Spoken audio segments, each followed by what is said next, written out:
This is John Jackson Miller, and you're listening to the Star Wars Canon Podcast. May the Force be with you. There are stories about what happened. It's true. All of it.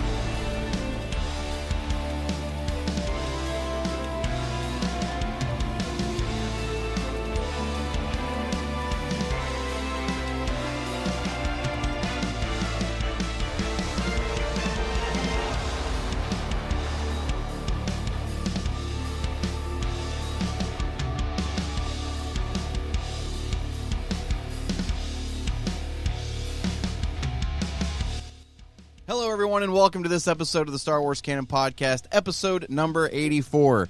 I'm your host, Brian Miller, and I'm so glad you've decided to join me to talk about our favorite thing in the world, yet again, Star Wars. And to join me on this journey of navigating Star Wars and Star Wars canon and the Star Wars universe and your questions is my good friend and co-host joining me from across the pond in Cairo, Egypt, Mr. Usef Wali. How are you today, brother? I'm very well. How you doing, Brian? It's good to see you again and talk about Star Wars. I'm a pond and a half away, and I'm very excited, not only because we're talking about Star Wars, but because it was my birthday yesterday, 22nd of August, and I got this nifty little shirt for anybody watching on YouTube. I got this at a Star Wars burlesque show in London a couple of weeks back, so I was happy to wear it when I was at an arcade yesterday, acting like a 16 or 10-year-old kid again. It was just fantastic, to be honest with you. There weren't any Star Wars games, unfortunately. I wish they had like some lightsabers and stuff, like a VR headset. I think I should make an investment into one of those, by the way, one day soon. Maybe open up my own arcade. Absolutely. That'd be a blast, wouldn't it? Have an arcade like that? That'd be fun. Absolutely. For those of you who are joining for the first time, Usef is half a world away. So if we have some technical difficulties, fingers crossed, because how many times have we tried to record this already now? This is like 6, 7 times over the course of 2 days, mind you. Like, so that's not even like now. We're not just trying to sit down. We tried doing this yesterday. It's been a saga in and of itself. So if we have any technical difficulties, we'll try to work through them. I said that when we started recording last night, and then we just had the worst technical difficulties possible. It was just ridiculous. So we'll see if we can get through this episode and try to get it knocked out, because we got a lot to talk about, honestly. We've got a little bit of a topic we want to kind of bring to y'all's attention and kind of get your take on it as well. We got some mailbag questions, and we're going to do the villain bracket tonight, because we got to talk about this villain bracket. It was the most nail-biting one we've had. So it was pretty fun. So before we get to all that, though, let me pose you this question, Usef. I want to pick your brain on this a little bit. And I thought it'd be fun to kind of sit down and talk about whether or not we believed the Jedi Order was destined to be eradicated, if it was inevitable, the fall of the Jedi was inevitable. And, you know, right now we're working on High Republic stuff. We're reading through High Republic. And even though I've read, you know, all of Phase 2 and all of Phase 1 and part of Phase 3 so far, and we're going to get caught up eventually through it as you and I read together, there's already some cracks in the armor appeared from what I've seen, especially in the, you know, toward the beginning of like Phase 3. There's some cracks in the armor starting to appear. If you've watched The Acolyte, there's definitely some cracks in the armor there with the Jedi and their hubris. But I want to know, do you think the Jedi had it coming? Like, do you think it was just inevitable? Is it part of the Force falling into balance? What do you think on this, man? So I've got a few thoughts on this. The short answer is yes. Okay. If I'm going to talk about the Jedi, who I love, I mean, I know that people know that I love villains. That's not a secret. But, I mean, here's just a thought that I sort of chewed on ever since you wrote up that this is going to be sort of the thought of the pod, basically. The Jedi didn't fall because the Sith were stronger. They fell because they were just weaker than they realized. Darth Sidious being my favorite villain, I think, ever. He didn't just beat them with power. He beat them with understanding. And that's what makes the dark side pretty fascinating. Yes, a huge part of it, as in terms of destiny, is, you know, there has to be balance, and the Jedi were just overwhelmingly dominant. And so the darkness has to rise to meet it, sort of thing. The same way that the creation of Rey being a complete nobody, well, not creation, but you know what I mean? Like the rise of Rey being from a complete nobody to being so strong with the Force and becoming that sort of Jedi. It's because of that. It's because there was just so much evil and darkness in the First Order that light rises up to meet it. When we talk about the fall of Jedi, I don't think it was just Sidious pulling strings, by the way. I think it was inevitable ever since the High Republic. And of course, I'm still getting into our public review, but the Jedi became rigid, stuck in dogma. They traded their flexibility and wisdom for, arrogance, basically. They became peacekeeping of politics, which is not what they should be doing. What do you think? I completely agree with you. You brought up one point that I was absolutely going to bring up, was the fact that they worked for the Senate. They started to peacekeep for the Senate instead of just peacekeeping for the galaxy. And even in the prequels, where Obi-Wan says our allegiance is to the Senate and not its leader, you shouldn't even have had an allegiance to the Senate. Shouldn't even exact 100%. When you start introducing politics into anything, it starts to crumble a little bit at the foundations.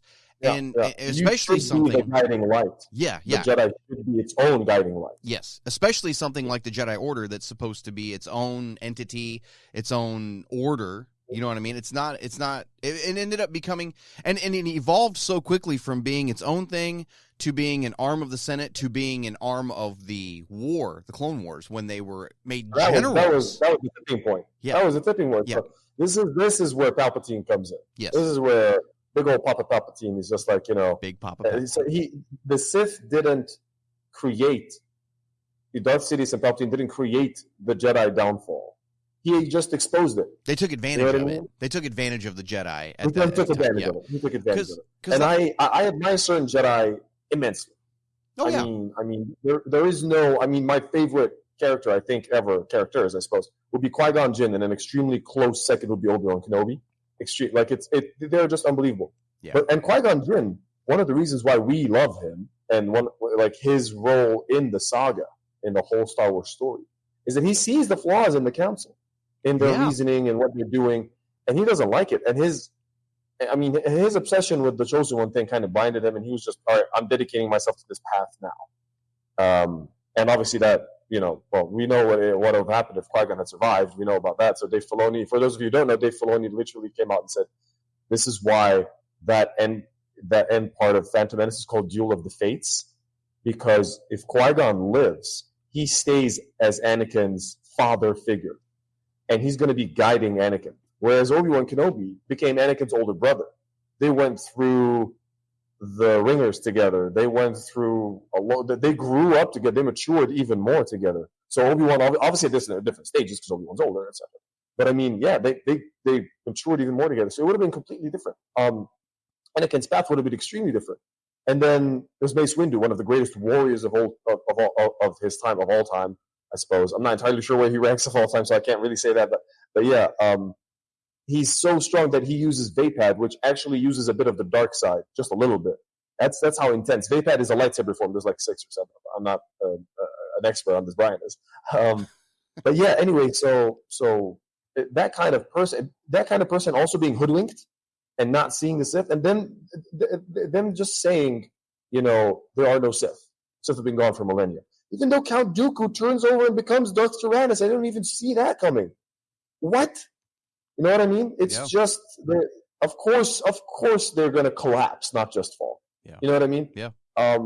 So, yeah. The Darth Tyrannus, by the way, is so cool because he turned to the Sith not out of greed. He's not power hungry.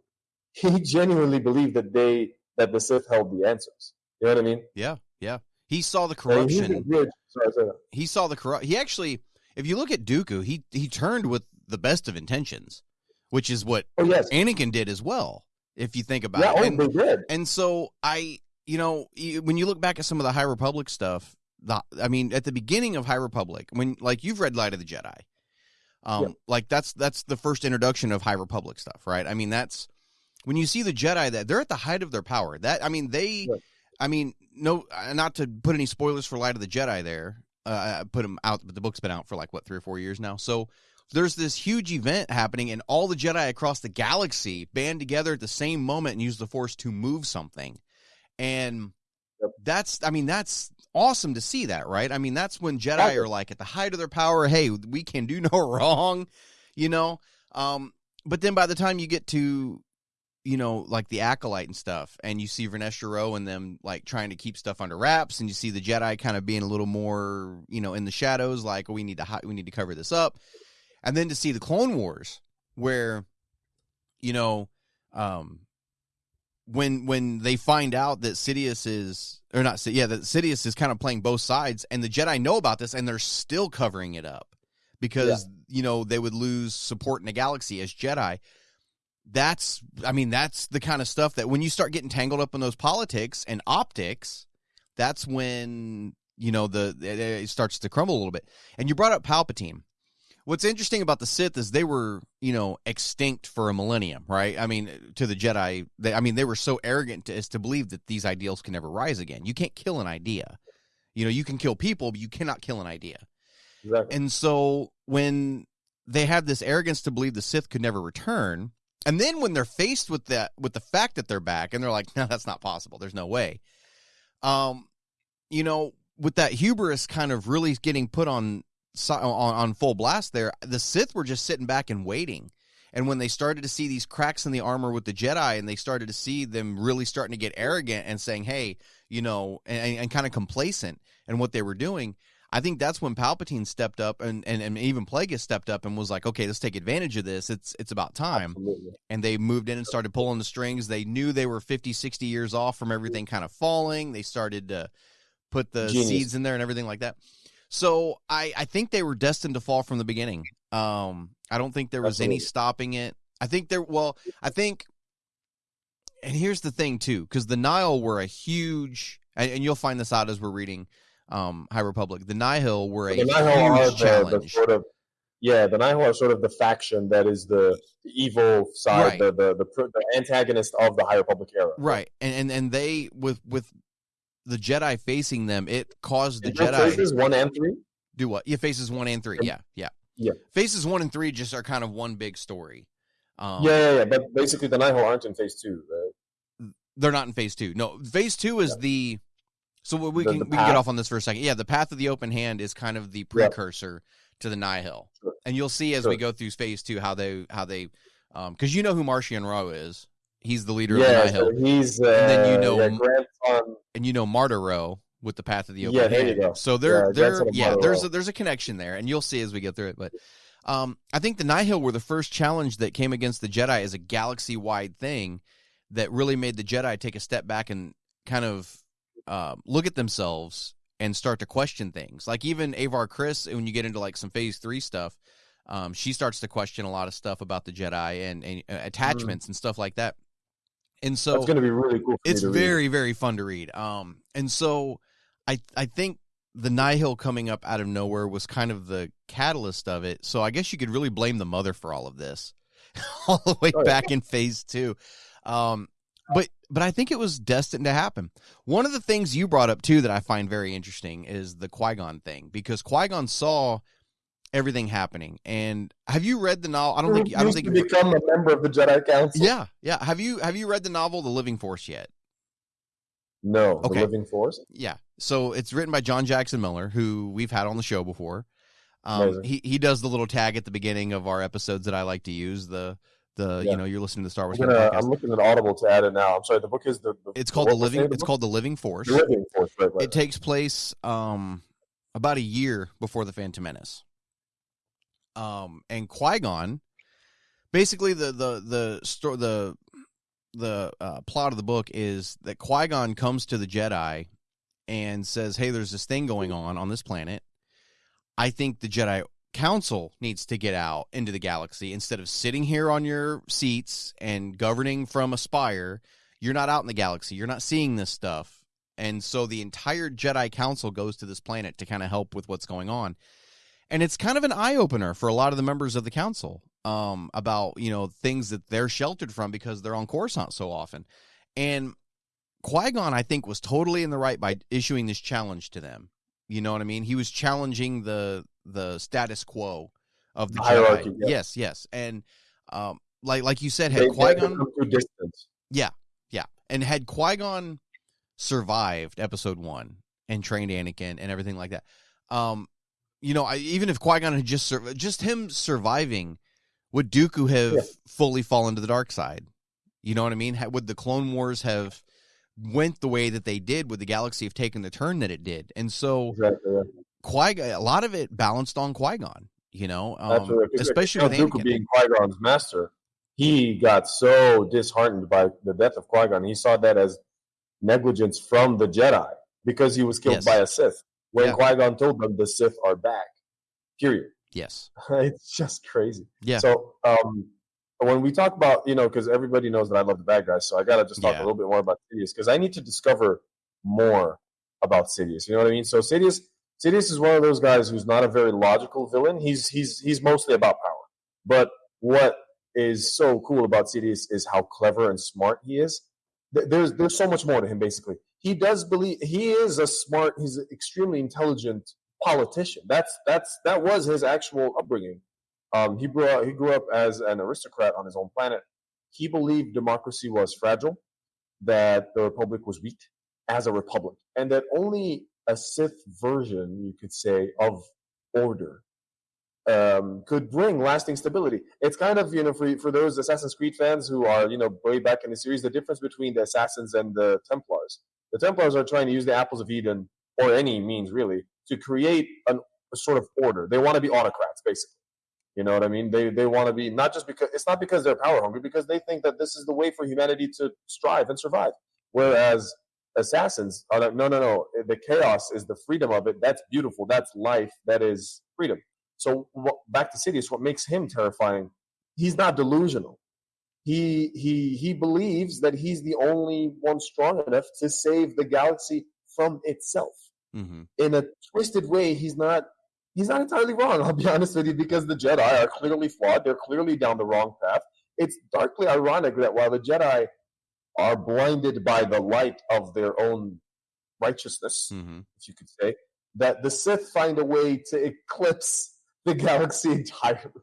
Yeah. You know what I mean? And definitely when you in the end, the Jedi were falling, and the Sith rose to the occasion to, as you said, exploit that, take advantage of it. Yeah. In the end, the Jedi being the Jedi, all that amazing stuff that we love.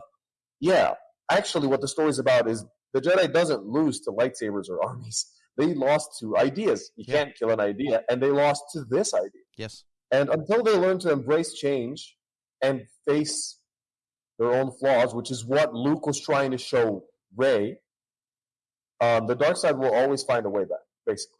Always. Yeah. Because that's how the First Order came out. Because that's how Kylo Ren went down a different path anyway. Yeah. You know what I mean? Yeah.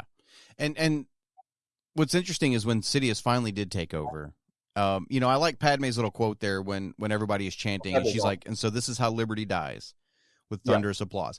And what's interesting about that is, I love that she chose liberty, by the way, not democracy, not freedom. Well, it's pure liberty. What I like about her using the word liberty is that there's a saying that those who are willing to give up their liberty in the name of safety deserve neither.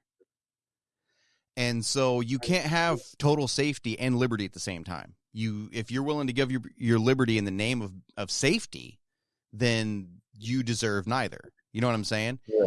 And so that's what happened with the galaxy when he says, we're going to reorganize into the Empire for a safe and secure society. And everybody was like, yeah, let's do it. Let's do an emperor if it means we're safe.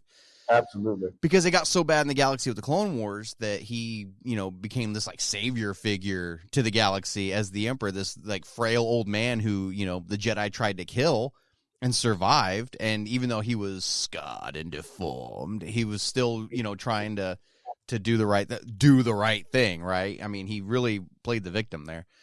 Do it. Yeah, and he just completely railroaded the galaxy. Yeah, do it. Yeah. He just completely railroaded the galaxy. And exactly. And so I think the Jedi, at some point this was going to happen, but the fact that it happened right when you had Sidious as this in the shadows Sith, who, like you said, was incredibly smart, incredibly tactful, and was able to use that that disadvantage of the Jedi and take advantage of it. I think that was just it was a powder keg waiting for a spark, and Palpatine was the spark that finally lit it Oh, off. he was an entire Absolutely, flamethrower. yeah. not just a spark. Oh, yeah, yeah, absolutely. But yeah, I think that there was a time where I think they could have salvaged it. Here's an interesting question. Where do you think, well, I mean, you haven't really read the High Republic yet, and I don't feel like maybe this point was in the High Republic yet. Maybe it is. I don't know. Where do you think the point of no return was with the Jedi? I think Is there even a point of no return? Is there even one there? Like, was there maybe we should revisit that question after we finish High Republic, because I haven't finished it.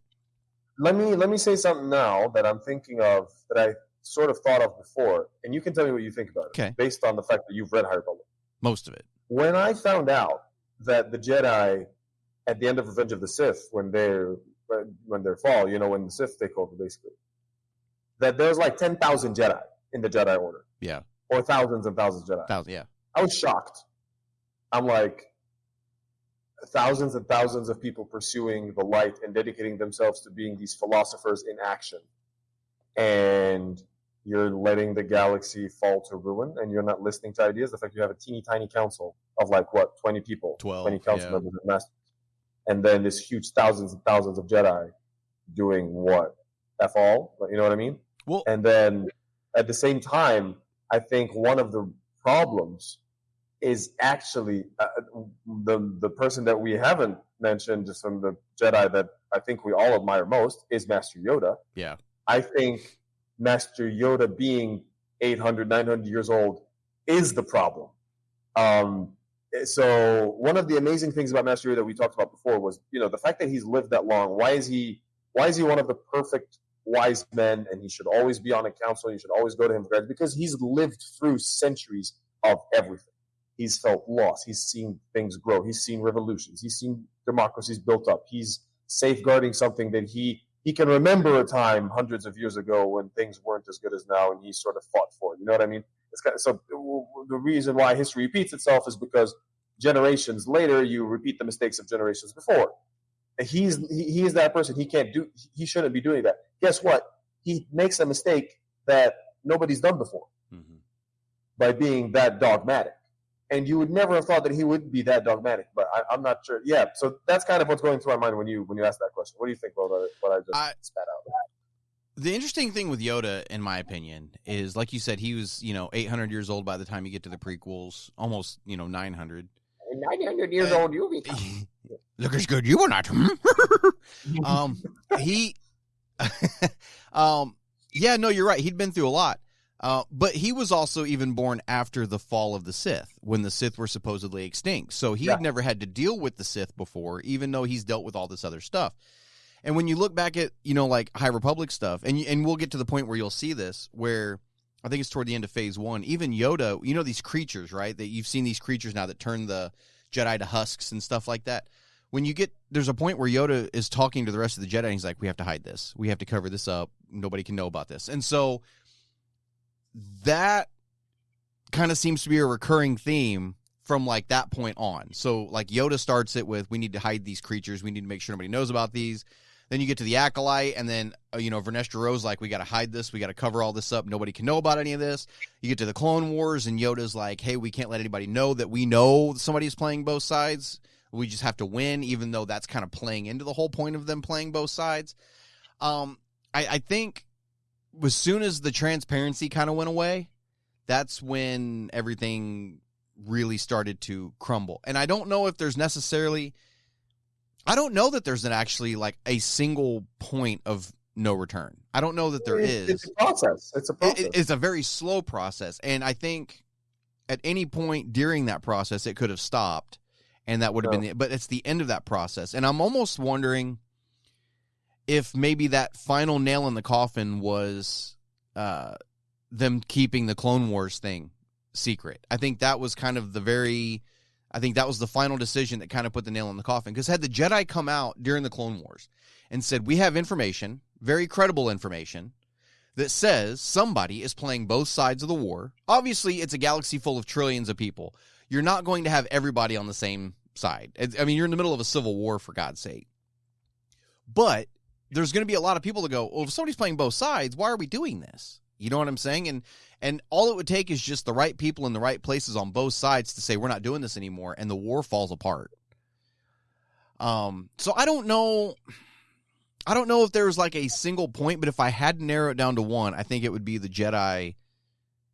I think it would be the Clone Wars. I think that's the point. As soon as the Clone Wars happened, that was the end of it. And almost, you could almost go back, like you said earlier, the death of Qui-Gon.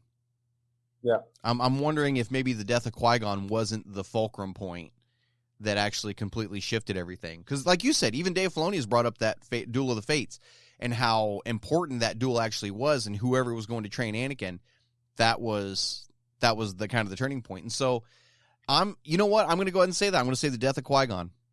That was the turning point. Because pretty fair. Yeah, the Duel of the Fates. Absolutely. Yeah, because Qui-Gon, like even with that novel, the Living Force, Qui-Gon was trying to get through to the Jedi Council, saying, this is what's going on out there. You don't know about it. And had he stuck around longer, I think the Jedi, at least some of them, would have kind of, because there were several that were sympathetic to the way Qui-Gon thought. And so I feel like maybe had Qui-Gon actually joined the Jedi Council and had a voice on it for some of these things, maybe that would have changed kind of the trajectory that the galaxy was on, at least the Jedi was on. I think he would have been the one saying, hey, we don't work for the Senate. We work for the people, not the Senate. You know, our allegiance is to, honestly, and as selfish as it sounds, our allegiance is to ourselves, but we are helping other people. We don't work for a body of government. And so I think if I had to narrow it down to one point, it's the death of Qui-Gon. I just talked myself into that. I was going to say the Clone Wars, but I think it's the death of Qui-Gon. I think that was the point of no return. You're absolutely right. I'm with you 100%. Absolutely. So I'll say another thing too, and whenever I see a post on Facebook once in a while, it's like, what is your Star Wars opinion that's very controversial? Which with Star Wars, you can't have an opinion without it being controversial nowadays. You could come out and say, A New Hope, which is the original Star Wars movie. You could say A New Hope is a great Star Wars movie, and you're gonna people going, that sucks. Like, you can't even, like, nobody can agree on anything with Star Wars. It's completely volatile. But here's my opinion. Here's my hot take. The Jedi had it coming. I think the Jedi deserved what happened to them.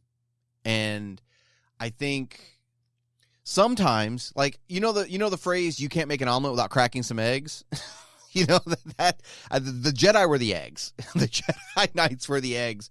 And I think moving past the Jedi Order was honestly, maybe not necessarily the Empire was a good idea, but kind of getting away from the Jedi kind of being tangled up in everything was kind of a good thing. They definitely had it coming every time. And as much as it sucks, I love Jedi Knights. I love Jedi Masters. I love the whole aspect of Jedi. But you have to admit, in canon now, the Jedi aren't as special as they used to be. Because now we have all these other Force sects. Jeddah is like home to all these different religions of the Force. The Jedi were just one of them. And so the Jedi falling, I think they definitely had it coming. With everything that happened, everything they did, all the decisions they made, the fact that they treated Anakin like he was some bastard stepchild instead of the chosen one that they believed him to be, that some of them believed him to be. I think they totally had it coming, and I think it was meant to happen. I think they deserved it, to be completely honest. That's my hot take. The Jedi deserved it. They deserved Order 66 and everything that happened. I think it's extreme. What you just said is extremely well said.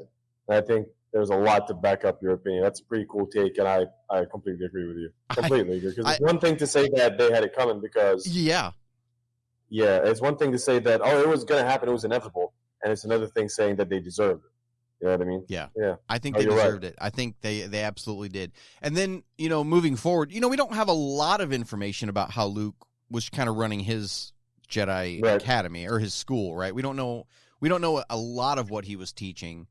But the evidence we do have is like, and I know it's not canon anymore, but like the EU stuff, like the Jedi Academy that Luke started, and with those Jedi and how they were allowed to have spouses and attachments and stuff like that. And yeah, there was a lot of things that still happened with, Jedi turning to the dark side and like Jedi getting killed and like, I mean, all this other, but and there's some weird stuff in EU, honestly, with Luke and like Mara Jade and like all this other stuff, and like some students that were possessed by ghosts that Luke slept with and then took her head off. Like there's weird stuff in the EU, but I think Luke, honestly, in the EU had the right idea with the Jedi.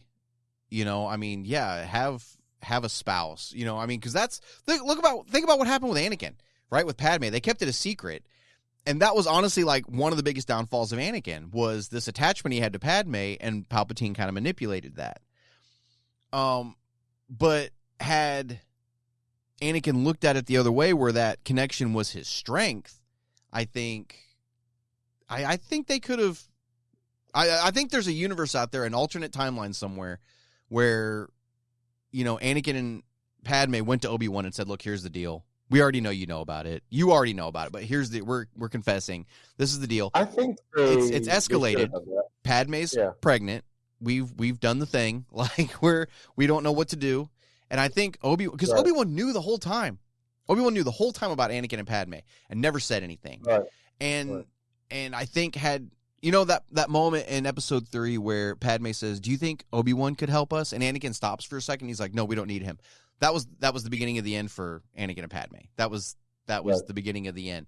Had they went to Obi-Wan, I think now Anakin wouldn't have been a member of the Jedi Order, but it doesn't say anything about Anakin having to have been a Jedi to bring balance to the Force. Oh, I think Obi-Wan would have supported Anakin and would have kept him in the Order and kept his secret. Yes, absolutely. Well, he kept it anyway. He knew about it. Well, when he knew, it was already, sorry for my language, shit was in the fan. Yeah. So it was kind of, he's caught up in the whirlwind, and Anakin wasn't there per se, so he could confront him just yet about everything. Right. You know what I mean? Yeah. So yeah, but I mean, if they had told him at the end of Clone Wars what would happen, and of course, Obi-Wan Kenobi already sensed something. Yeah. When Anakin, you know, throughout the entire Clone Wars, and then at the end of the movie, and you know what I mean? At the end of the movie first, when he was like, "We got to go back for Padme. We got to go back. Come to your senses. Don't let your personal feelings get in the way." Yeah. And then throughout the rest of the Clone Wars and the show and the series, it's fantastic.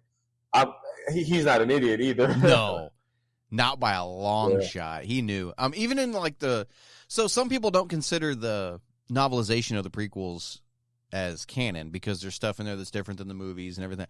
My argument is they are canon because there's stuff in the novelizations for the new films that are different from the movies. You know what I'm saying? There's things in the new novels that aren't canon. Yeah. So by that same logic, the novelizations for the prequel films are canon, in my opinion. They're on my canon shelf. I have them with everything else. And the novelization for episode 3 is beautiful. And which it's so beautiful they're re-releasing it this year as like and I'm going to try to get you a copy of it. I've got my copy pre-ordered.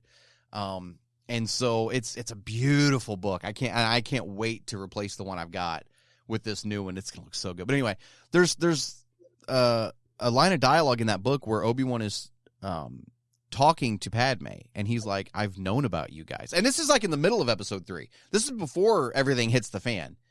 And, you know, he's like, "I've known about you guys. I just never said anything because I wanted Anakin to be happy." And then in Clone Wars, when Anakin and Padme are having their secret little conversation in the last season, and Obi-Wan's trying to get in, and Rex is keeping him out, he's like, "Oh no, sir, he's doing an inspection right now." You know, and so when Anakin walks out and Anakin's just talking over Obi-Wan, and Obi-Wan's like, "Did you at least tell Padme I said hello?" And it's like, oh, jeez. Well, you know, that was a little kick in the nads, but absolutely, he knew about it. He knew what was going on. He saw those two, and how could you not? That Obi-Wan sort of had a huge crush and wanted to do something, you know, wanted to fall in love and let himself fall in love with Duchess Satine. That in itself makes me say that he would definitely have kept Anakin's secret and helped him. Absolutely. And Padme's secret as well, because she can't be, she's with a Jedi. She's hypocritical because she should be so, you know what I mean? I'll go one further. Yoda knew about Anakin and Padme. I'll go one further because fair claim. In episode 2, and Windu or just Yoda? Well, I don't know about Windu. I know for a fact Yoda knew. In episode 2, after that whole battle with Dooku, and Dooku escapes in the hangar, Anakin's got his arm lopped off, and Obi-Wan's limping. Yoda's already like, you know, he just came out of his fight, And Padme runs in with the clone troopers. She runs straight to Anakin, hugs him, and kisses him in front of Obi-Wan and Yoda. Right in front of him. And so you see... Doesn't get more obvious than that. No. Yoda sees that and then still sends Anakin to escort Padme back to Naboo, where they get married. Yoda's not dumb. Yoda sees this happening. He never said anything to anyone. You know, I think he was kind of naive about it, but he knew about it. Because like when Anakin comes to him in episode 3 and says, you know, he's talking about his visions he's having of somebody dying, and it's Padme, and Yoda's like, of yourself you speak or someone you know? And Yoda thinks he's talking about Obi-Wan because he's like, rejoice for those that transform into the Force. You know, I think he knows that. I think Yoda thinks he's talking about Obi-Wan. But I don't doubt for a second he didn't know about it. Yeah. I don't think for a second Yoda didn't know about Anakin and Padme.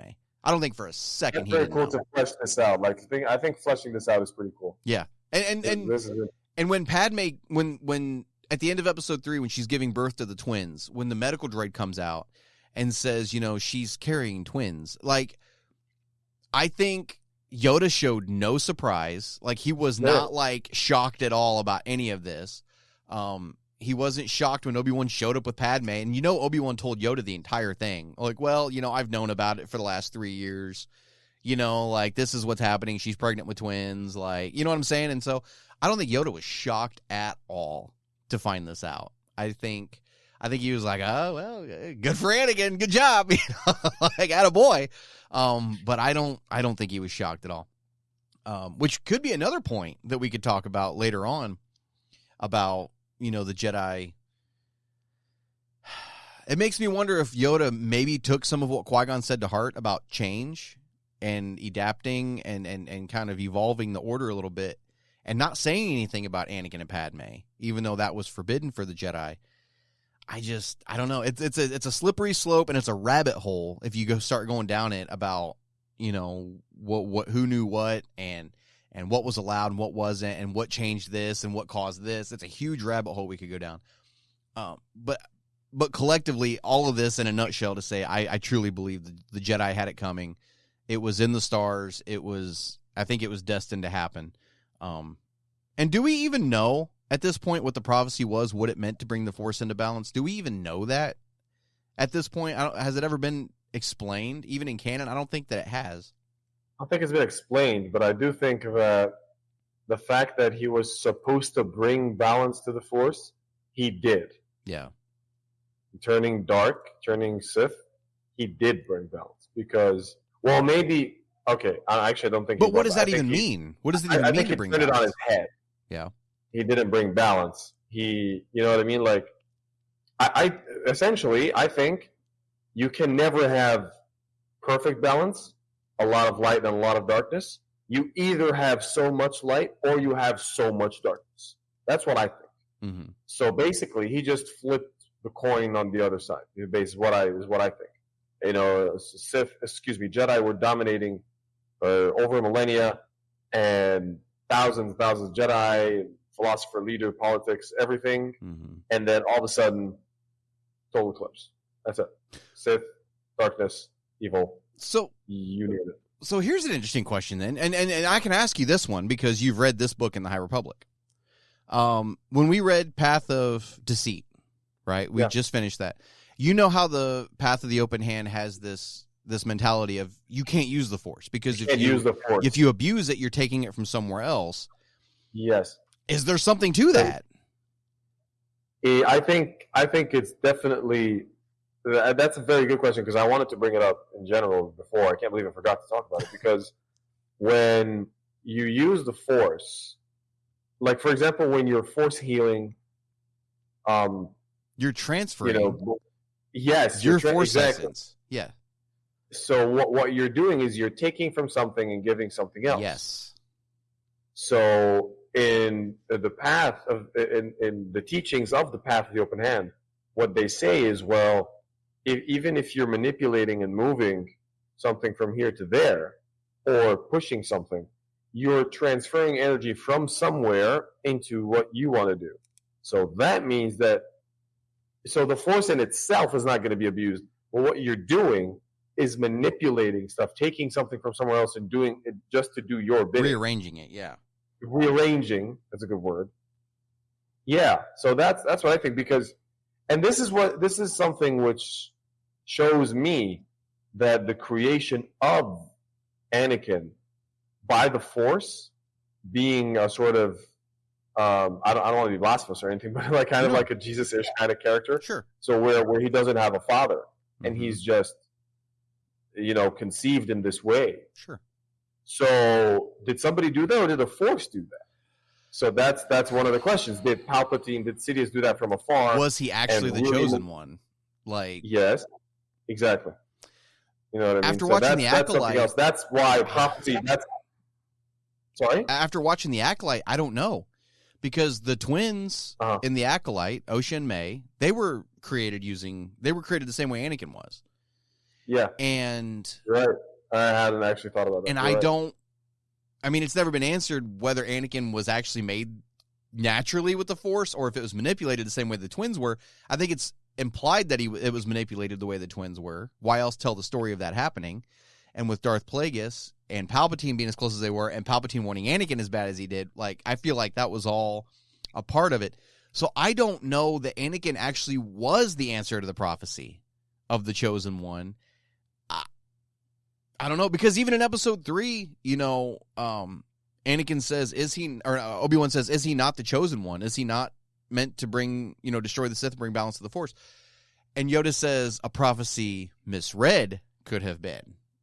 And so that's never touched on again. The fact that the prophecy may have been wrong, it's never touched on again. So maybe Anakin wasn't. Canon. We're going to be talking about this a little bit later because of one of the mailbag questions, but It is officially canon that by the end of episode 9, the chosen one is actually revealed to be Rey. Is it though?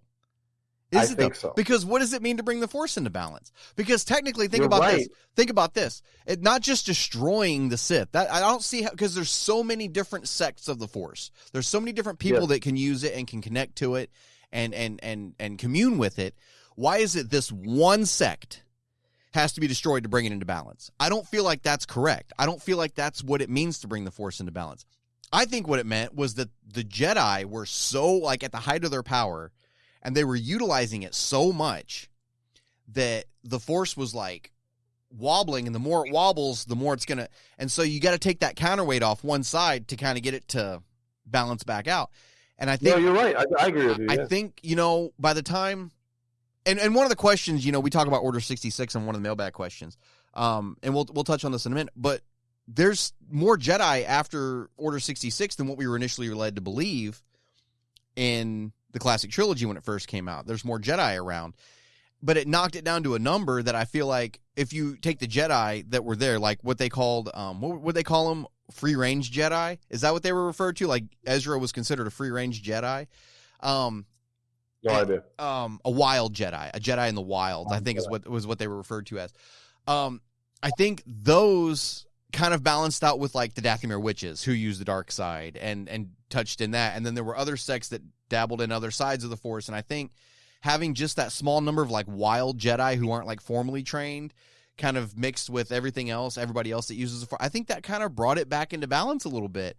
And even with, look at how fast, and I know it was Kylo's doing, but look at how fast Luke's order fell. As soon as he started it, boom, it wasn't 20 years and it was down again. And you've come to find out that the only 2 left in the galaxy that we know of that are Force users are a dyad. And they're literally light dark. You know what I'm saying? And then they both join the light, and then one of them dies. So now you have one that's like of the light. Is it destined, like you said earlier, history repeating itself? Is it destined to get out of balance again and wobble and tip? Was Rey really the chosen one? Because she wasn't conceived by the midichlorians. She was born. She was actually, now her father was conceived, that they were manipulated. And they sold her. Yeah. So I don't know. It wouldn't even surprise me. They're talking now that this episode or whatever this is, this new Jedi Order movie they're doing with Rey, and how they're going to build to another big climactic event with all these movies they're going to do eventually, which is nice that they actually have a plan. Don't get me wrong. That's not what I'm getting at. But the fact that they're doing that, are we going to see maybe the rise of the official chosen one? And they're going to be like, that's actually the one. That's who we've been waiting for this whole time. It was never Anakin. It was never Rey. It was never even Luke. It was here. Like, I'll tell you what I want them to do. I want them to deeply and vividly and wholeheartedly explain and go for that there is no chosen. That would be awesome. Yes. That would be awesome. It's all about the balance. You choose yourself. You choose your own path. You do this. You rise up. You use the Force. You use your talents. You use your wits. I want Jedi to turn into relatable heroes. Yeah. Basically. Yeah. And not savior wizards. Yeah. Yeah. You and I had we were on opposite ends of this little debate that we had a couple of years back on an episode when we were deciding on whether or not Luke Skywalker made a mistake or not when he went off into seclusion, right? And when he lost Kylo Ren, Ben Solo to the dark side, as well as most of his students, and then he, that was a huge failure, and he just sort of went off into seclusion, just like Yoda did. Right. So I was blaming him and sort of I wouldn't say bashing him, but anyway, you were not necessarily in defense of him, but the reason that you sort of backed him up, saying no, it's illogical. Like I see why you were empathizing with him. I understood was because it. Yeah. you empathized with him specifically because you were like, Luke is a farm boy from nowhere. I've seen plenty of those, and those are my neighbors. Like the fact that you could sort of empathize with him, make him relatable. That's cool. Yes. But Anakin and Vader, they're not that relatable. No. Because they're just so out there. That's cool. That's not a bad thing. I'm just saying, there's so much fiction out here that 95% of all fictional characters will not be relatable, I think, whatever the number will be. Yeah. But anyway, my point is that if you turn Jedi into giving you a moral message that you can take home with you, that would be amazing. Yeah. So basically, that's what I want them to do. There is no chosen one. There is no... I'm not going to say there's no right or wrong, but there is no way for me to tell you that this is the right balance, this is the right thing. You need to control your destiny, and you need to be able to do it. The fact that we can use the Force is very, with great power comes great responsibility. Yeah. Sort of thing.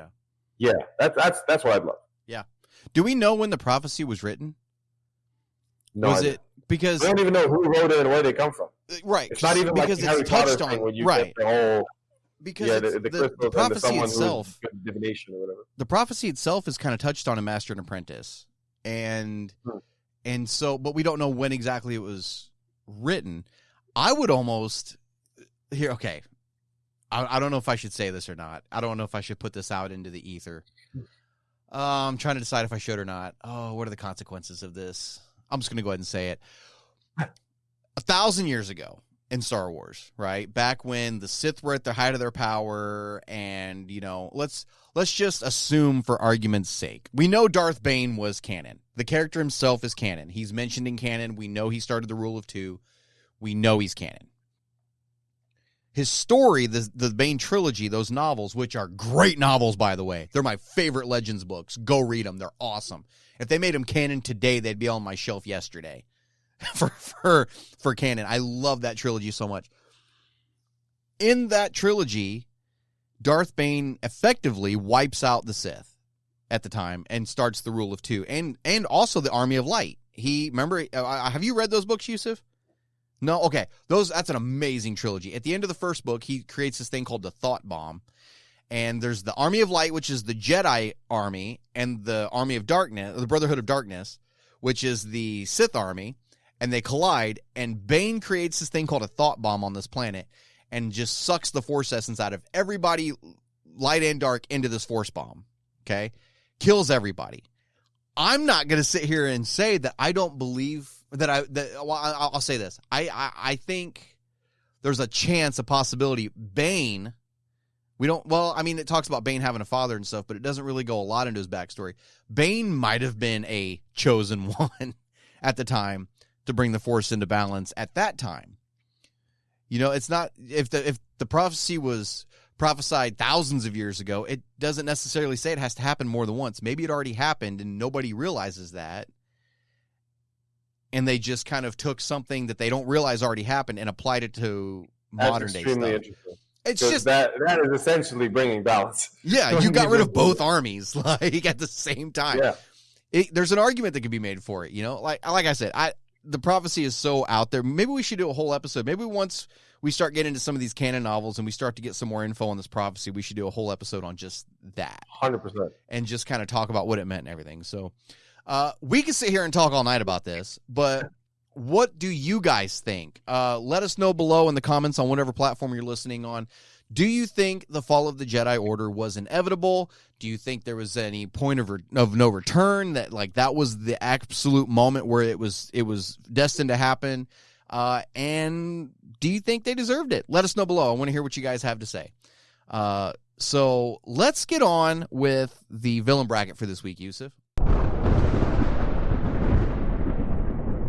Bring everybody up to speed very quickly on what the villain bracket is. I know you always talk about, I can say this, like it's etched on my heart at this point. I can say it word for word. I'm no good at it. So what is the villain bracket very quickly, and what are we doing here? I appreciate you letting me explain it. I'd love it if you would explain it one of these days. I know. I suck at it. No, it's all good. So I'm a huge fan of villains. Reason being, I genuinely believe that the better the villain, the better the story. And one of I think the main reason that I fell in love with Star Wars, that it's cool, it's fun to watch, it was very interesting, but the reason why that huge gap and made me sort of love it was Darth Sidious, was the fall of Vader, was that sort of villain there. And I think that Star Wars is massive, it's huge. I think on our show, on our podcast, on our group, between all 6 of us, we're 6 people, right? Yeah. Between all 6 of us. We are, I am the least knowledgeable in Star Wars. I've experienced the least, I've read the least. And so me, in an effort to explore more of Star Wars, I've decided to sort of look at all of the villains of Star Wars and categorize them. So there are bounty hunters. Not bounty hunters. Thugs, sort of gangsters, sort of bounty hunters, sort of thing. There's miscellaneous force users. There's Sith. There's generals and military figures. So we've categorized them, and we're pitting them up against each other. Not necessarily who would win in a fight, but who is cooler. Who do you like more? Who gets your creativity rushing? Who gets you excited? Who you want to read about more? Your automatic answer might be Vader. Sure, I understand that he's your favorite. But actually, the thing is that if I looked at every single villain and try to categorize them and then I'm learning more about Star Wars from the angle that I love most, right, which is the villain. See what I mean? Right. So a lot of these villains, I have no idea who they are, and I research them more because of the category, basically. And a lot of them I would like, but then I flesh it out more and more, and I talk about it more and more. I have a debate, a discussion with you, with JG, like we did last week.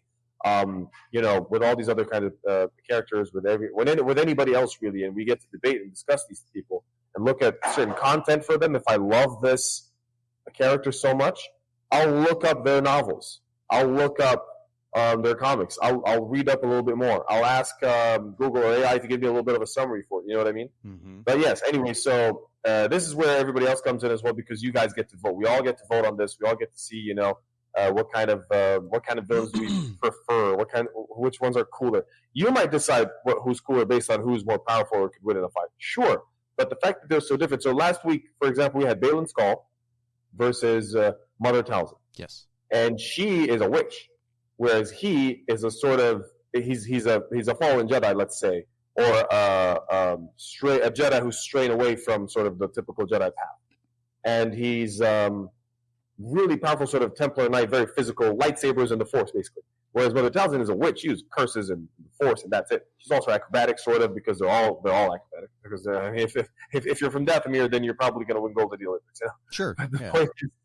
The point is that you can't really say who would win in a fight between those two, because they're so different. You might say, well, Mother Talzin, of course, she wipes the floor with him because she saw. I wouldn't necessarily say that, because Skoll's pretty strong and he can defend himself with the Force really well, etc., etc. And so I think that's enough of me droning on and on, because I could talk about those forever. So who came out on top? Excuse me, from last week's. this week, like you said, this past week, we had Balin Skull versus Mother Talzin. And I know who I wanted to win. I know who Usef voted for. We actually canceled each other's votes out. All right. So I voted for Balin. I know Usef voted for Mother Talzin. This was the most neck and neck villain bracket we have had to date.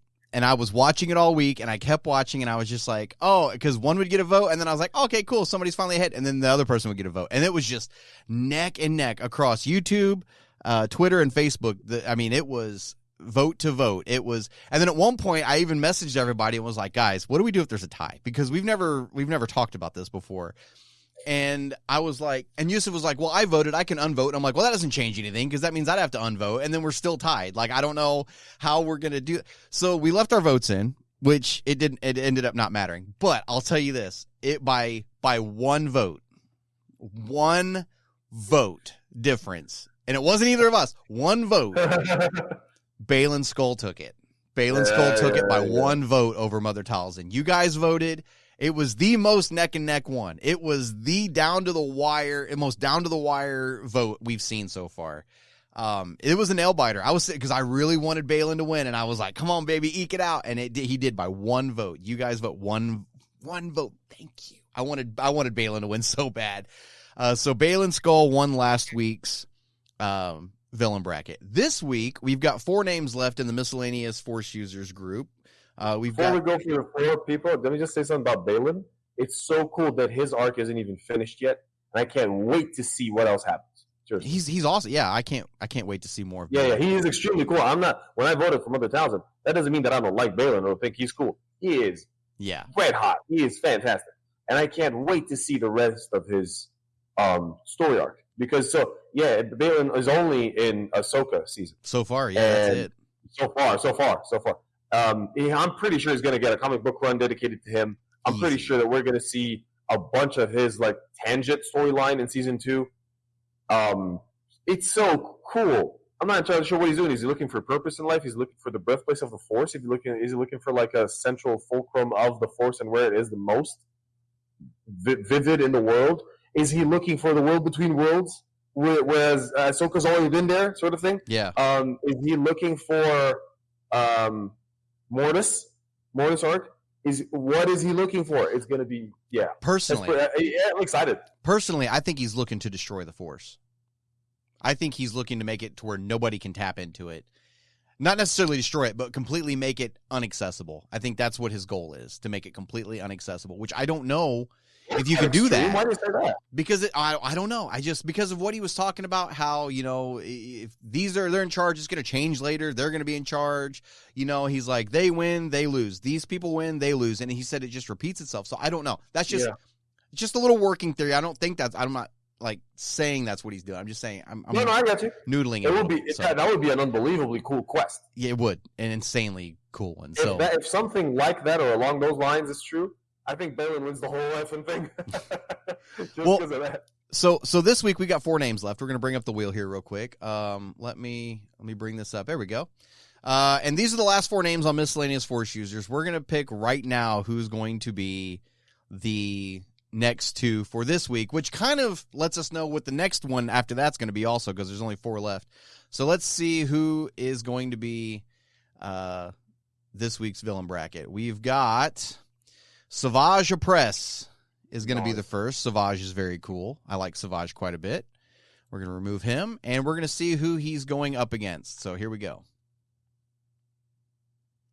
Savage. Oh, man. There you go. An Asajj Ventress. Right, now that's a fight. And we already know it's going to be the last one as well, but yeah. That's interesting. That's very interesting. So we've got Savage Opress and Asajj Ventress. Who do you guys think is cooler? That's the goal. That's the vote.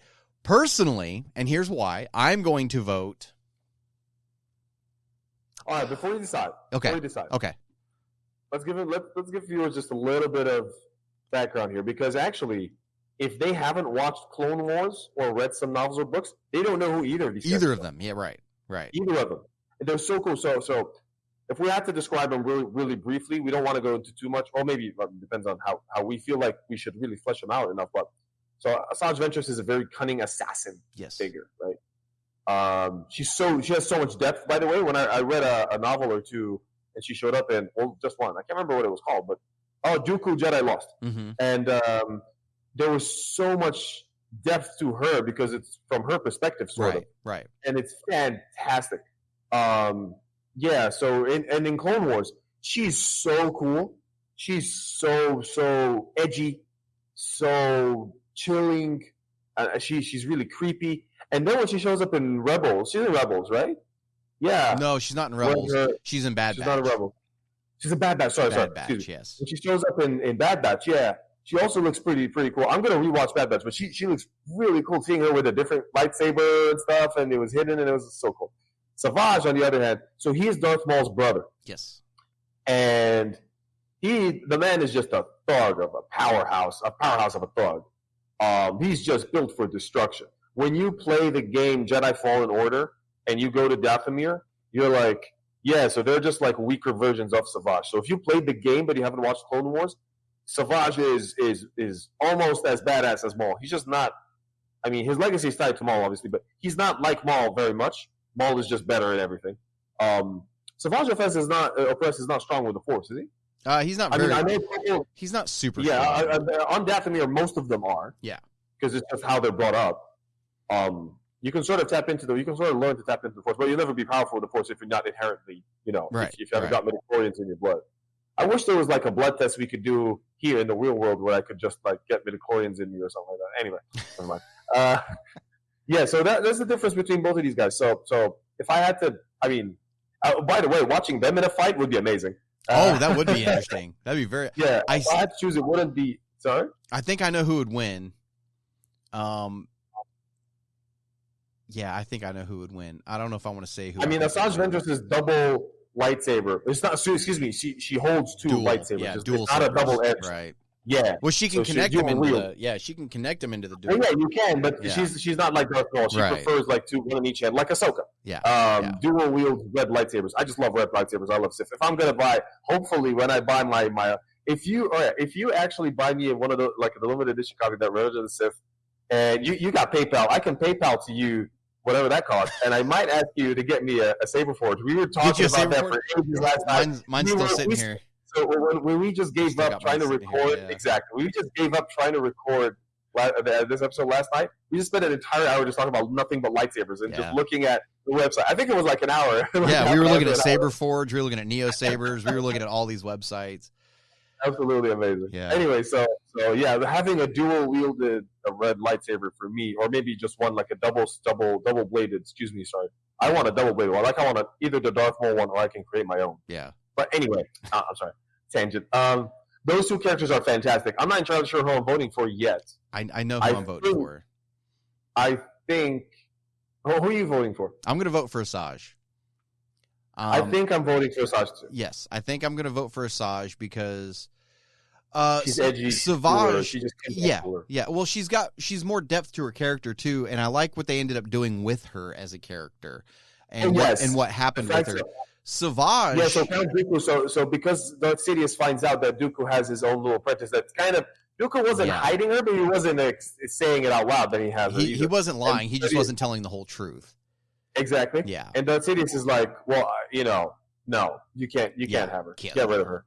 And he just leaves her, and she's like, so this is how it happens then, like what? So this is it? Like you guide me and you do this and you're teaching me, you just leave me like this, and she's supposed to die, but then she survives. And in that episode where she actually works with Obi-Wan, that was awesome. I like that. I like that episode a lot. I like that episode a lot. Yeah. That was fantastic. Oh, you mean when Obi-Wan, like, he loses his lightsaber and she tosses him one of hers, and he's like, red's not really my color, dear.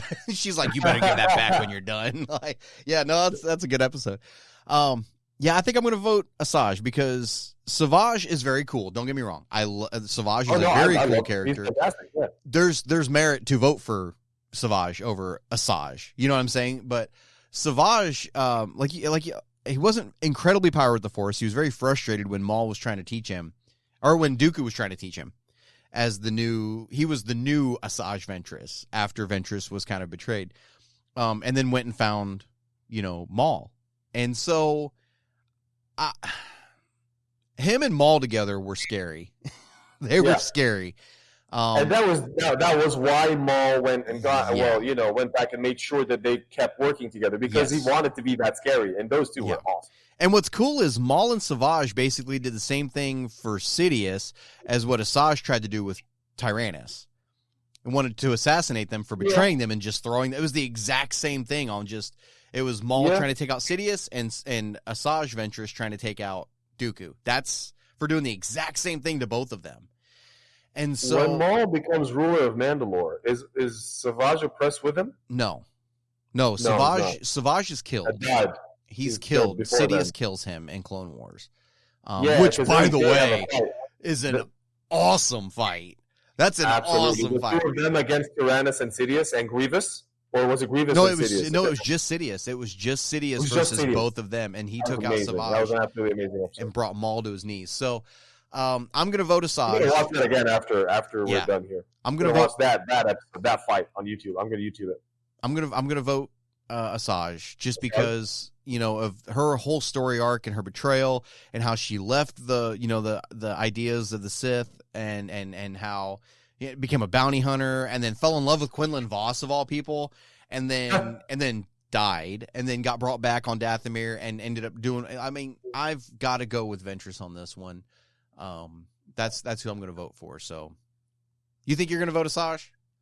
I think so. I haven't made my mind up, but automatically, just after fleshing them out a little bit, I think I'm voting Asajj. Yeah, fair enough. But what we think isn't important, what you guys think is important. So go vote on our poll for which character. What we all think, general public. Yeah. Vote on our poll, which you guys think is cooler, not who would win in a fight, who is cooler. You can vote on our YouTube channel.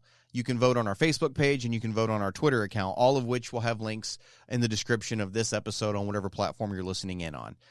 If you're listening on Spotify, you can just scroll on down, and the poll is going to be right there on Spotify for you to vote on. So that's the best ways you can vote. And you can vote more than once. That's the beauty of it. Go vote more than once. I can't. I can only vote one time, and I think it's on Facebook is the only place I can cast my vote because I'm signed in on my YouTube and on my Twitter, and I can't vote on my own poll on those two, but I can on Facebook. So that's the only place I can cast my vote. So go check out our poll and vote multiple times. And next episode, we will say the winner.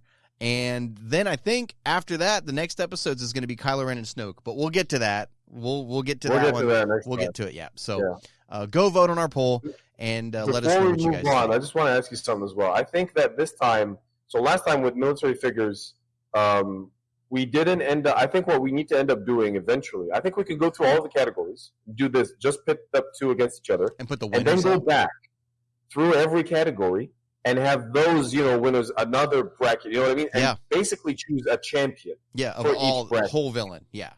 Yeah. Well, at least out of each category should have its own champion. Sure. And then we can see if we actually want each category champion to go up against each other, or do we leave it at that? Right. And I think that's just an interesting discussion for later. Yeah, and absolutely. You can tell us all. Everybody can tell us what they think as well. Absolutely. All right. Well, guys, go vote on the poll and let us know what you think. This is normally the part of the show where we would do a book review for High Republic. For those of you that don't know, Usef and I are sitting down. Well, Usef is sitting down and reading High Republic for the first time. I'm rereading it with him so that we can do these reviews, and I kind of get the refresher on the content and everything. And the next book we're going to be doing is Convergence, but Usef's not quite ready for his review just yet. We're going to wait until next episode. I had a lot going on last week. I appreciate you giving me some time to wait. Life happens. I get it. I totally understand that life happens. Sometimes there's a little bit of a gap between episodes that I can get out because life happens. I'm a dad. I'm a husband. There's a lot going on in my life. I've got a 5-year-old getting ready to be a 6-year-old. We adopted 2 teens. It's insane in this household. Amazing. You know what I mean? And so God bless. And so it gets a little wild sometimes, and you got to prioritize stuff. You know what I mean? Family comes first, then this stuff. So family first. Absolutely. Totally get that life happens, but that means that next week we're going to try to eke out 2 reviews next week. I finished Convergence again last week. Usef's getting close to finishing it. I'm about a third of the way through. I'm just. So Axel is awesome. Axel Gray, like that bit. With I knew you'd love Axel. Yeah, of course. And we're a bit deeper into Axel as well. Just before, I got to a chapter when it shifts back again from Axel to someone else. So I'm just waiting to reread that chapter, restart it, and then or re-listen to it because it's on Audible for me. Right. But yeah, fair enough. And then I think we're also going to try to review Quest for the Hidden City, which is the next book that we're going to be doing. It's a little young reader. My Kindle says it's like a 5.5 hour read based on my reading speed. So it's not that long of a read. So I think we'll be able to knock them both out next week. Cool. If you're able to get that one listened to also. Yeah, I think I should be. And I think we'll be able to knock both of these out, and then we'll be getting into the Battle of Jeddah era. We're going to be in the Battle of Jeddah for a minute. So yeah, wait. It's there's a lot to the Battle of Jeddah after we get these two reviewed, because there's comics, there's stories happening on the Battle of Jeddah in the comics, there's short stories where it's happening, there's a whole audio drama that we can listen to that's the Battle of Jeddah. I mean, there's so much going on from different points of view during that whole battle that we're going to try to do it all. We're going to try to go through it all story by story and tell that entire bundle of what's going on. Absolutely. So look for that next week. I'm really liking the concept of High Republic just because it's so niche. It's pretty cool. Yeah. So you get to because there's something really special about reading a book that's not going to be turned into a movie or a show or anything like that. Yeah. You know what I mean? There's something really special about that. Because when I fell in love with Harry Potter as a kid and then saw it in a movie, of course it's awesome. But there was something really special about reading that book and then having no movie to be a reference point for that. You know what I mean? Yeah. Anyway, sorry. Keep going. No, absolutely. You're absolutely right. So next week we're going to try to knock out a double review, and then we'll be getting into the Battle of Jeddah stuff. So look for that next week. Make sure to tune in for that. It's going to be a lot of fun sitting down and picking apart this entire part of the story, because this is kind of like the midpoint of Phase 2. The Battle of Jeddah is going to be the midpoint of Phase 2. And then we're going to go for the big climax at the end of it. So be ready for that. I personally, I love Convergence. I can't wait to talk to you about it. I love that book so much. When I finished it this past week, I was like, it reminded me how much I love that book. I love Convergence so much. I thought it was a really good kickoff, a good solid entry into the High Republic. So I really love Ziri and Fantu as characters, and especially later on when we get into Phase 2, when you see where they end up, where they're there in the final battle of what's all going on and everything. It's a lot of fun to see them and kind of see where their relationship goes. So it's a lot of fun. But anyway, we'll talk about Convergence and Quest for the Hidden City on next week's episode. So let's get into Mailbag. Let's get into some Mailbag questions, Usef. We've got 3 for this week, and they're 3 very good questions. You guys never disappoint with your questions. How do you guys get a question on the show? You can email it to us at starwarscanonpodcast@gmail.com. We'll go through and pick a few out each week. Let me give you a hint, a tip, to get your to better your odds of getting your question on the show. Don't send questions in about like main topics that we're probably going to be talking about anyway. If some big news story happens, let's say they announce, I don't know, some huge star. Let's say they announce a Mace Windu movie that he's survived somehow, or that he's going to be popping up in a movie somewhere. Don't write any mailbag questions about it, because we're going to be talking about that anyway. I mean, that's going to be, and so there's not really, no offense, I'm being realistic, there's not going to be a point in bringing up the mailbag question if we're going to be talking about it anyway. I would rather you guys send in questions that talks about Star Wars lore, or maybe some other pieces of content that we haven't talked about in a while, or stuff like that. You have better opinions. Yes, I love unpopular opinions. We love those. We love having these discussions. Absolutely love them. So that's how you get your question on the podcast. Pick a very cool, edgy. Pick an edgy topic to talk about. Not something trending. Pick something edgy. Feel free, honestly. Feel free to talk about whatever you want, no matter how. I had someone on the Egypt Facebook page for the Star Wars Egypt fan club sort of thing. There's a Facebook group in there, and somebody was posting an anonymous post saying that he disliked this and he wanted to discuss this, wanted to do that. And the first thing everybody replying to him said, "Why is it anonymous? Don't be afraid. Yeah, share your stand opinion. behind your opinion. I disagree with you. That doesn't mean there's anything wrong with you as a person. Sure, just talk about whatever the hell you want. Sure." And that literally just happened like last week or 2 weeks ago, something like that. I love unpopular opinions. Exactly. I wasn't even that unpopular of an opinion, by the way. But anyway, I have a crap load of unpopular opinions when it comes to Star Wars. There's been times where I had people email and be like, "How dare you?" I have a couple. I have a few. Yeah. Not too many, but yeah. Yeah. No, I mean, I like Acolyte. I really wanted Acolyte to keep going. I didn't love it, but I really liked it, and I didn't love what they did with you either. But that doesn't mean I don't want to see more of it. Right. And then we're obviously going to talk about 7, 8, 9 in a bit. So Oh, yeah. Well, we're definitely going to talk about 7, 8, 9 a little bit. Talking about unpopular opinions. But that's how you guys get a question. Pick something edgy. Send it to us at starwarscanonpodcast@gmail.com. We'll go through and pick some out. So this week, Usef, like I said, we have 3 questions. 3 very good questions. I'm excited to get into these. These are going to be very deep questions on some of these. So let's get right into it. The first question this week comes from Jason Mills. And Jason writes in and says, "Hey there, Canon Podcast crew. Just found the show and love the positivity you bring to the table, even with projects you don't necessarily like. Have gone back to listen to some old episodes. In a past episode, I heard Brian state he doesn't consider the sequel trilogy as a trilogy, but instead 3 separate films. I was curious, what changes would you make to the existing 3 films to make them seem more coherent as a trilogy? Can't wait to listen this week, and may the Force be with you." Thanks for the question, Jason, and thanks for the kind words. Usef, it's no secret how I feel about the sequel films. And you know, maybe individually different opinions, but collectively I have a very unpopular opinion. Man, maybe not. Maybe it's a pie. I don't know. You guys let us know. So my opinion is this, and we can get into yours here in a second. My opinion of the sequel films is this. It's no secret. I see them as 3 standalone films. I don't see them as a trilogy. They don't, in my opinion, this is just my opinion.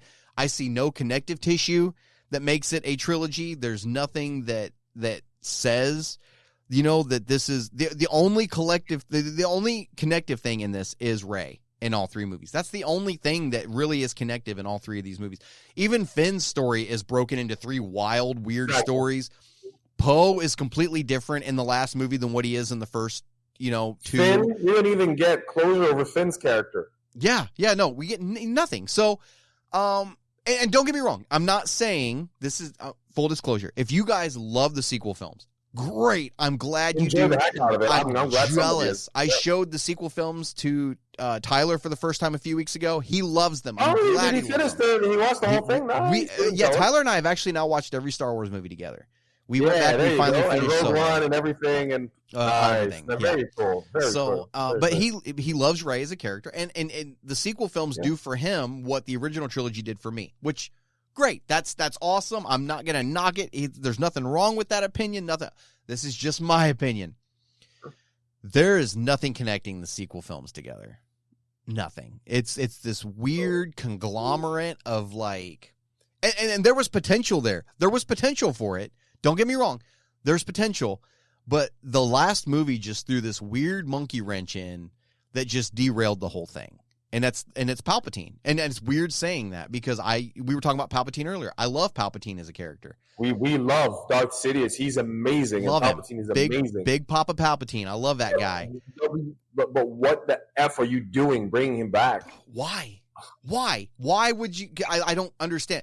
And so I think, and don't get me wrong, I there's stuff that Disney has done with Star Wars that Disney's Lucasfilm has done that I absolutely adored. I love Andor. So it's so good. I love Skeleton Crew. Love Rebels. Love the last season of Clone Wars. That is peak Star Wars in my opinion. That is gold standard Star Wars. That's cool. Love it. Absolutely love it. Have you finished Andor yet? No, I still got 3 episodes to go. I haven't had the time to sit down, man. I need to.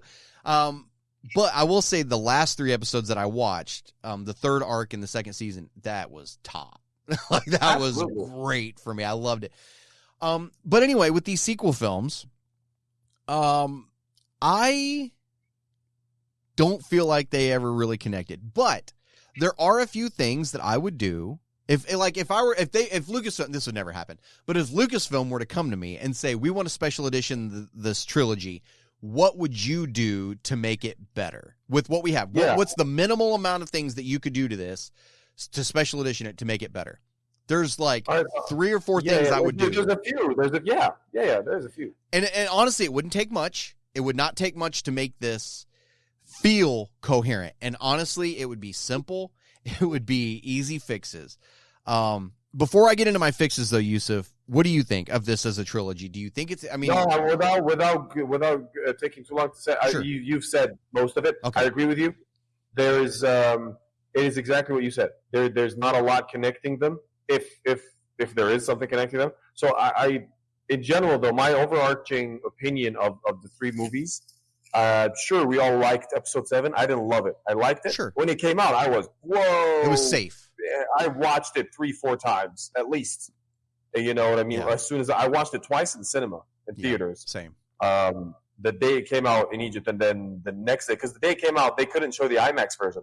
The next day, they showed us the IMAX version. So I watched it twice. I watched it the first time in normal, whatever. And then watched the IMAX version. No. In eco mode. And You then, watched it in eco mode. And something like that. Yeah. That's what it felt like. Yeah. In a small theater. Yeah. And then the next day, it was IMAX. And then I watched it another 2-3 times when I was able to get it on streaming, like when I was able to get it there.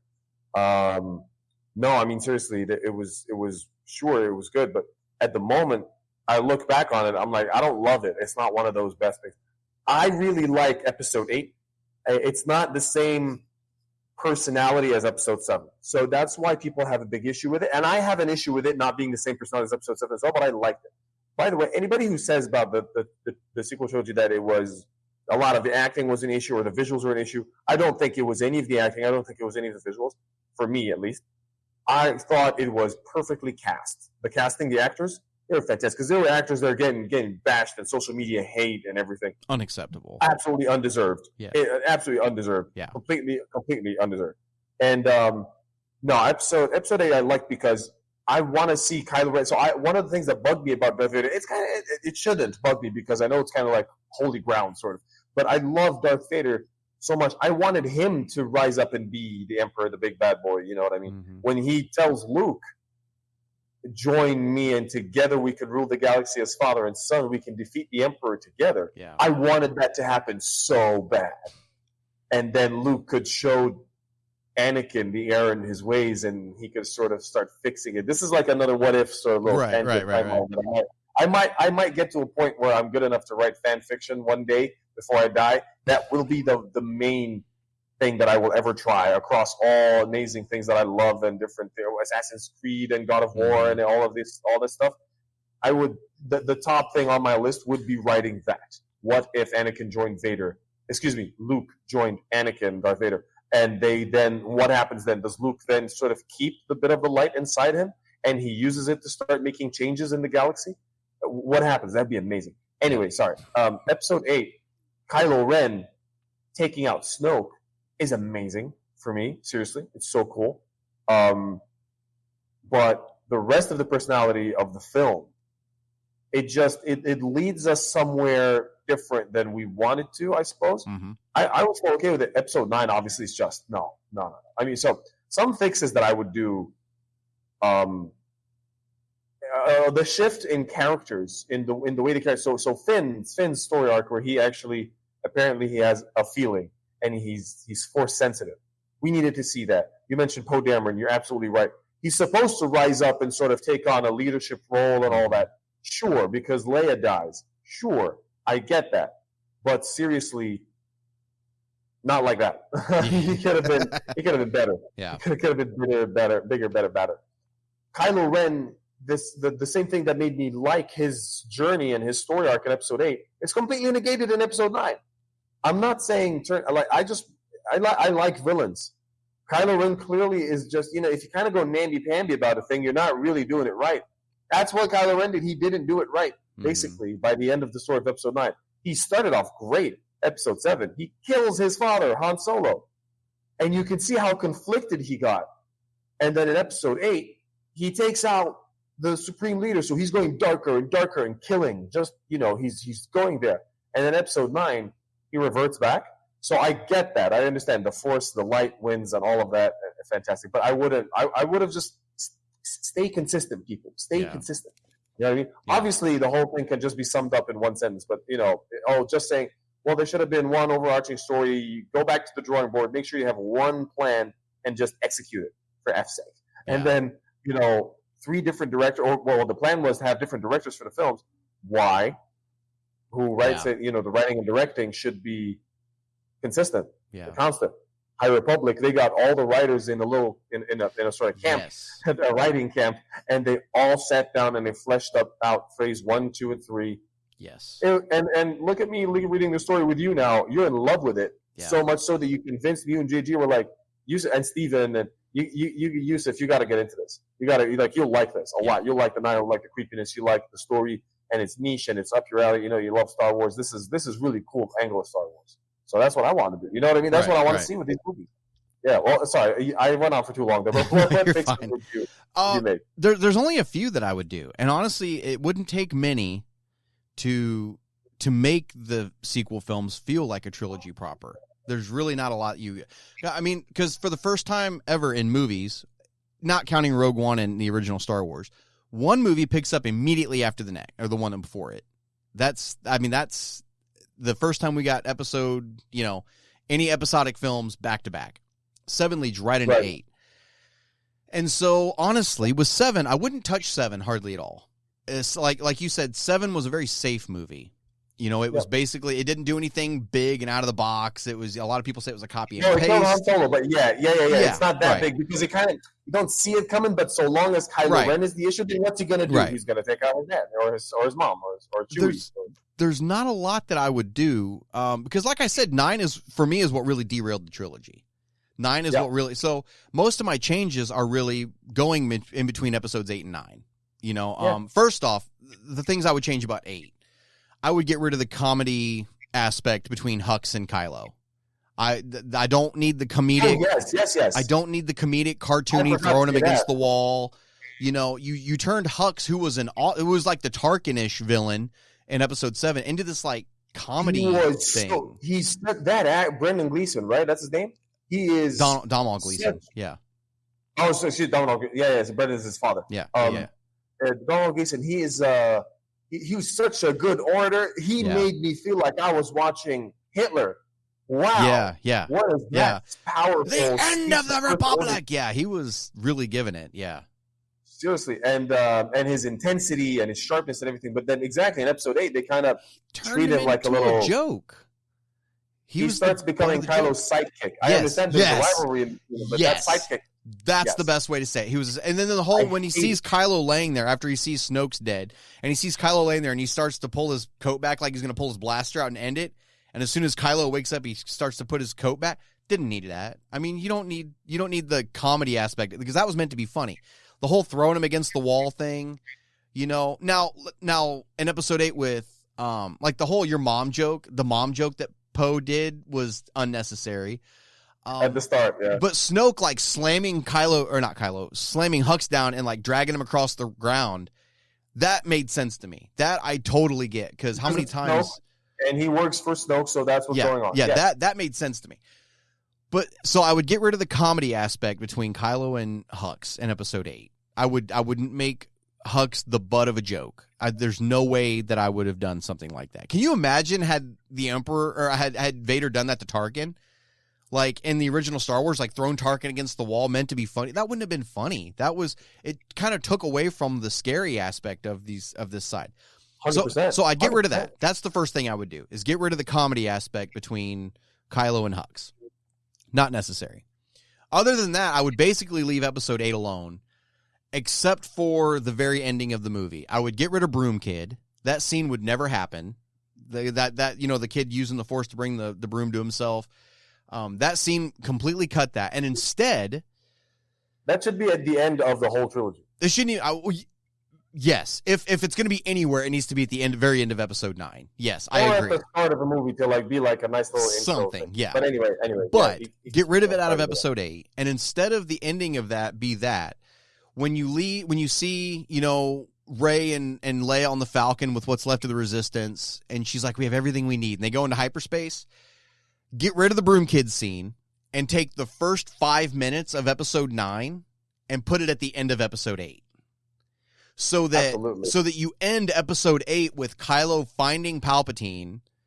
I remember you saying this before, and that was awesome. Yeah. And that ends of episode 9 is so cool. It overshadows everything. That's awesome. Yeah. And that way you leave episode 8, end episode 8 with Kylo asking the Emperor, who is she? And then you see the Emperor laughing and smiling, the lightning, boom. And that's the credits. Then you have this cliffhanger going into episode 9 where the Emperor has already made an appearance in episode 8. And you're like, oh my God, the Emperor is back. This is going to be awesome, right? And then it makes more sense seeing the vat of clones of Snoke at the end of episode 8. After you've already killed one of them, it really kind of blends like what they tried to do with 9 into episode 8. And then pick up episode 9, opening crawl, go down to like the weird glacial planet and the Falcon flying in, right? And you start from there where they went and met with Julio and got the message and everything like that. That's the first big change I would do, is just take that last bit of episode, or that first bit of episode 9 and put it at the end of episode 8. That way it feels like there's a cliffhanger. It feels like everything's blending together. Then I would go and get rid of this whole Sith dagger thing. Why? Why do we have a Sith dagger? Why is it there? Why do we have that? And instead of the Death Star being where they go to find the Imperial Vault, make it be the Sith shrine under the old Jedi Temple on Coruscant. And instead of them going to this moon of Endor, where they messed up canon and said, oh, that's where the last war ended. That's not where the last war ended. It ended on Jakku. It didn't end at Endor. So you messed that all up. That was weird, right?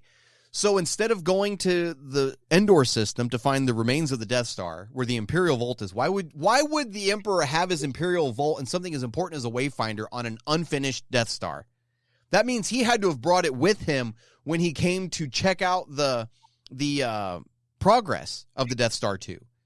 When Vader said the Emperor is coming, blah, blah. That means the Emperor had brought his Wayfinder with. Why would you bring your Wayfinder with you when the Imperial Palace is the old Jedi Temple? Wouldn't he have kept it there?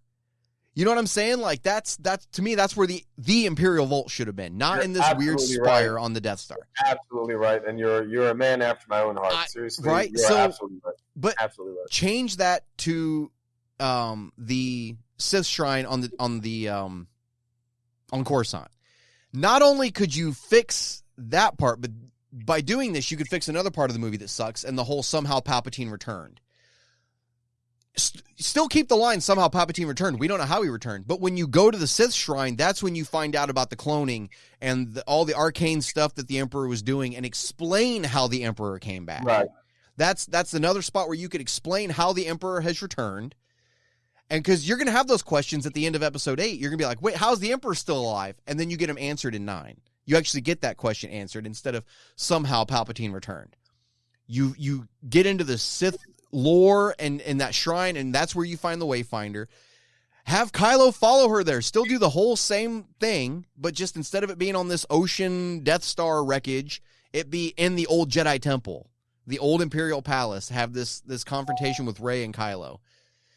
And then still do everything else the same. Leia dying, Kylo getting distracted, Rey, kebabbing him basically with his own lightsaber.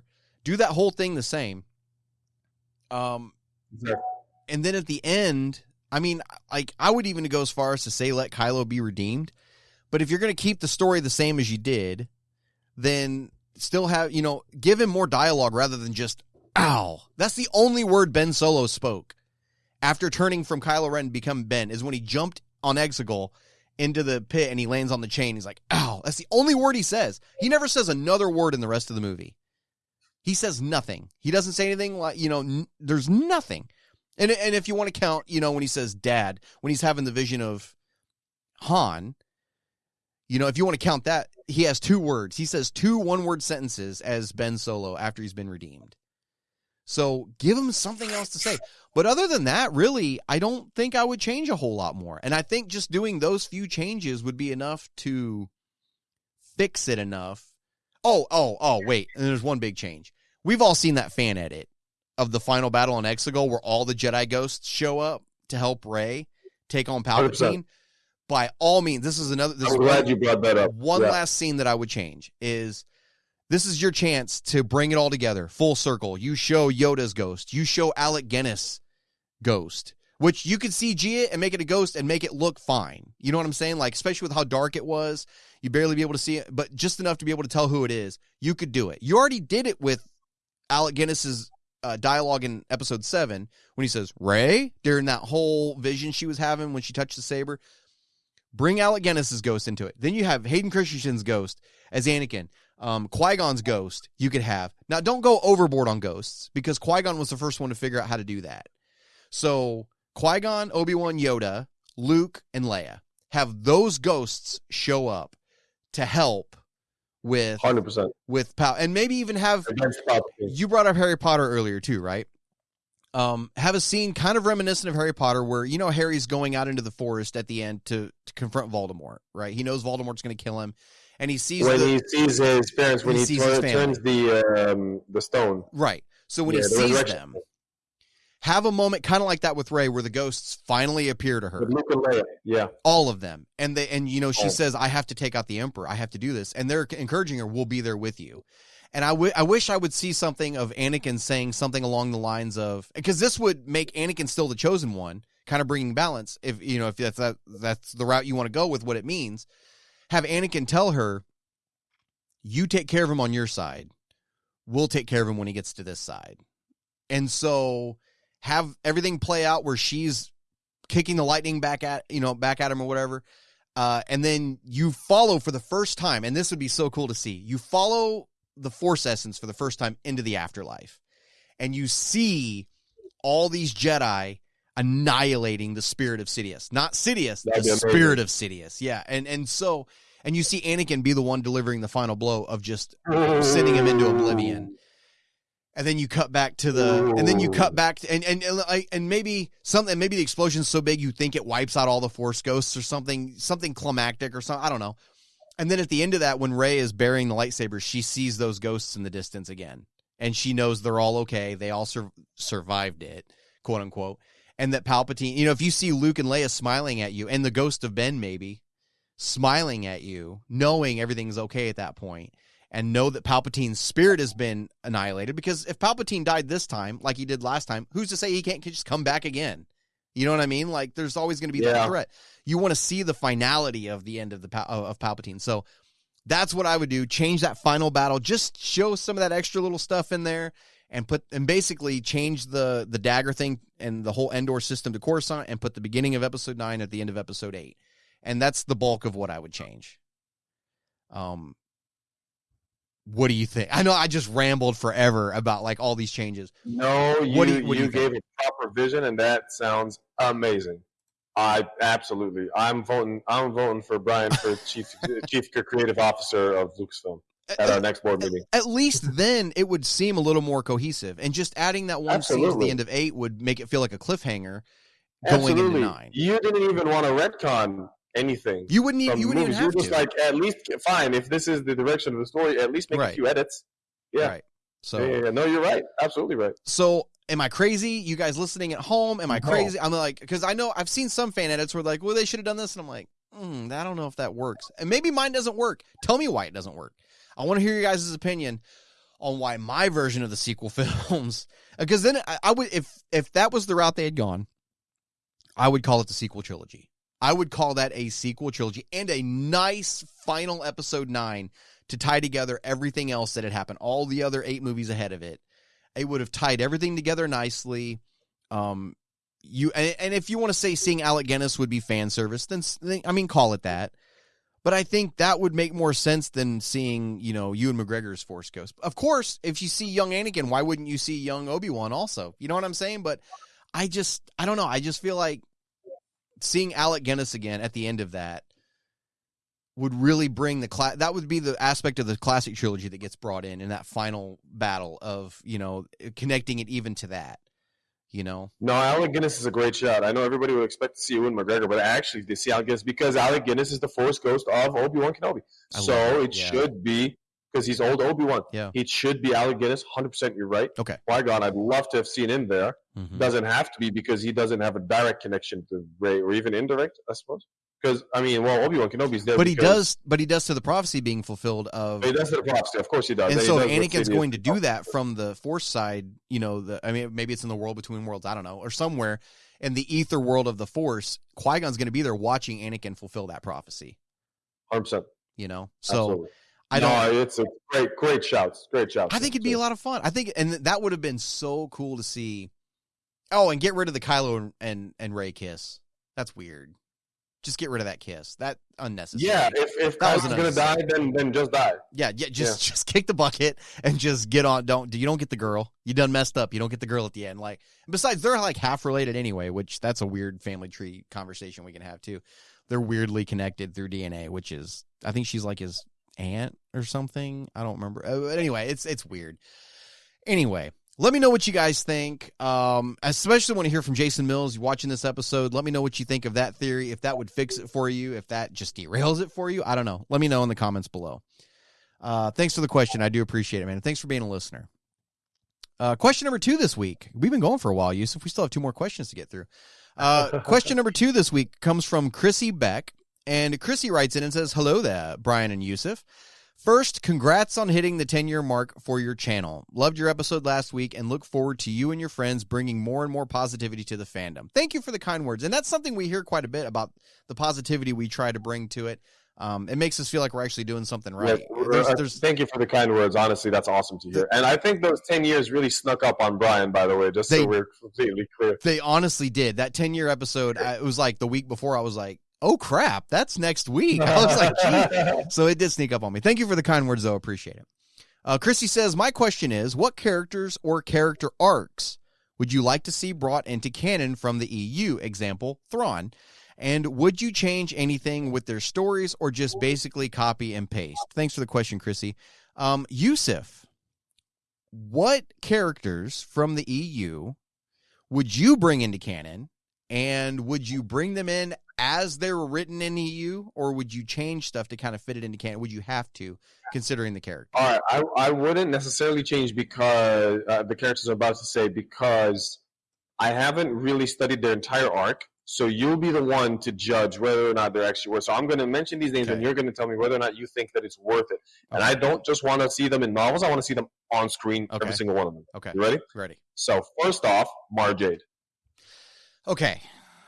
As cool as Secondly, okay, go ahead. Definitely Thrawn, more of Thrawn and his trilogy. Okay. Okay. Thirdly, Darth Bane, for sure. I want to see him on screen. I'm not entirely sure if Xana is worth it because of his story, so you tell me. Yeah. But I mean, those are the top 3. Who I mentioned, Mara Jade, the Thrawn, the full trilogy and story, and the Darth Bane. Okay. Those are the main. Yeah. So, and I got a shout that I think you might want to see more of, maybe. Mr. Kyle Katarn himself. That was mine. That was who I was going for. We'll get to Kyle. We'll get to Kyle. Let me see what your reactions are to me saying these are my top 3. Yeah. So for your 3 first. First off, let's go with your Thrawn and the Heir to the Empire stuff. I think we're gonna get it. I think we're gonna get a canon version of Heir to the Empire with Dave Filoni's movie that kind of wraps up the Mandoverse. That seems to be the direction it's going, with Thrawn coming in with Ahsoka and being the new threat and having the Night Troopers. I think that's what's going to end up. I think we're going to get that. So I think that's going to be something to look forward to. That's my number 1 anticipated movie out of everything they've announced so far. Is that whole 100%. I love Thrawn. So Mando's so awesome and Ahsoka's so awesome. Then tying them in this way is going to be amazing. Yes. Let's talk about Darth Bane for a second. So Darth Bane is canon. He was mentioned in Clone Wars, but as his stories, you're talking about his, like, the trilogy of books, right? Like the of his story. Like I said, if that was canon, there's no reason that story can't fit into canon now. There's no reason. There's nothing about those books. They happen far enough displaced from everything else. They can make them canon and it would fit perfectly with what they've already done. So that is one I would love to see brought in. I would love to see that story brought in because actually there is something they would have to change about it. I think the planet Korriban, they'd have to change to Morriban because in the books they go to Korriban, and now in canon I think they've changed it to Morriban. Sure, that's easy. Fair. That's an easy edit. That's no big deal. So that would be that one would fit very well. Mara Jade would be a little trickier because of where they've already gone with the sequels. Because she was always the Emperor's, like, assassin. She was basically like Dooku's Asajj Ventress. Mara Jade was to the Emperor like what Ventress was to Dooku. Kind of his assassin, the right hand of the Emperor and everything like that. But in Legends, I mean, her and Luke get together, have a family, have kids, and all that. And obviously that didn't happen. You know what I'm saying? With the sequel films as they sit now. But there's no reason you couldn't introduce a character like that, and maybe something happens to her somewhere along the way, and she's not there for the sequels, because she ended up dying in EU, I think. I think she had some kind of sickness that ended up killing her. We all want to see more of Luke in between episode 6 and 7. Yeah. So that's what I'm talking about. If they keep going, if they recast Luke, I'm not saying change the actor for Mark Hamill. Of course not. Right. I'm saying if they recast as in, if they do the same thing that they did in Ahsoka and Mando, It just got in. Well, it was Mando. It wasn't really Ahsoka series. It was just Mando series.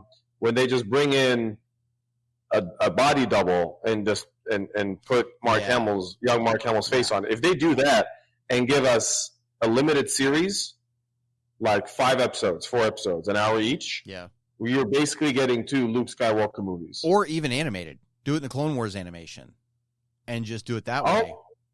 Well, we've never had Luke animated before. We haven't. So that would be very interesting. But my mind went straight to live action because I've never seen Luke be animated. You could have him be animated. Yeah. And then as he gets a little bit older, maybe do 2 seasons. Let's do like 8 episodes and 8 episodes. And then in the second season, bring back Mark Hamill to voice him. Yeah, you could. That'd be amazing. You could, yeah. You really could. We need to use him while he's alive. I know that sounds very morbid, but I love him. I love Mark Hamill. I want more Mark Hamill. By the way, I like so much. I love Mark Hamill as a person so much. The amount of charity work that he does, and when he goes to visit kids, and when he does this kind of stuff, he goes up on talk shows and surprises his guests. He doesn't do a lot of those. He doesn't overdo it, basically. Sure. But one of the amazing things that he did was, I'm not sure if anybody else knows this, that Mark Hamill voices the Joker in the DC animated films. He is the best Joker voice I've ever had, especially fits in perfectly with the animation. But he stopped when Kevin Conroy, he passed away. I believe he passed away of cancer. Yeah. I'm not entirely sure. Kevin Conroy was voicing Batman. And Mark Hamill was like, we worked so well together, and the impression is the impression you get for this Batman is this Joker. Now that there's no more this Batman because Kevin Conroy's out there, I cannot be this Joker. You guys got to change it up. And he went straight to Warner Brothers and he said this, guys, DC, the DC in charge of the DC animated studios, they're literally saying, yeah, keep going. We'll just recast Kevin Conroy. Unfortunately, it's got to be done. He's like, you got to change Batman. You got to change the pace. You got to change the Joker a little bit. And they went a little bit darker, a little bit edgier. They went a little bit more thug. They didn't do a more classy Batman. They went, no, we want a more violent Batman, which is great. You're getting both versions because Batman and Joker can't be the same forever. Anyway, sorry, that was a complete tangent. But okay. Mark Hamill is one of our princes, so I love him. Yeah.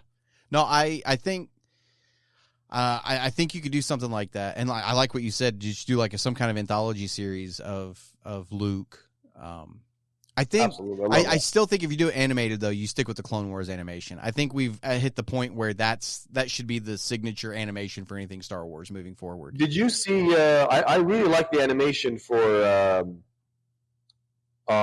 I'm spacing Tales of the Jedi and Tales of the Sith. Yeah, that was very Clone Warsy. It was half. It wasn't full Clone Wars, but it was a more modern take on Clone Wars. Yeah, which you can tell that animation has evolved a lot.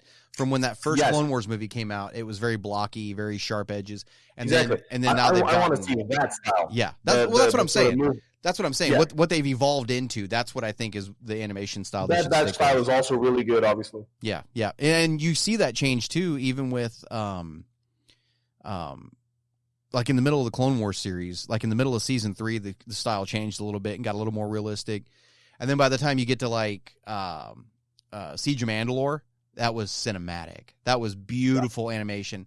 And then they've used that animation going into Bad Batch and then going into the Tales series and everything. And they keep evolving the animation. You don't think it could get better and better, and then it does. And you're like, wow, that's beautiful. But yeah, I think that's the animation style they should go with.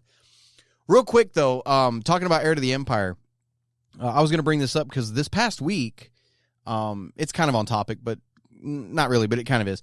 I love Heir to the Empire as a book trilogy. And there's a YouTube channel called Star Wars Chronicle.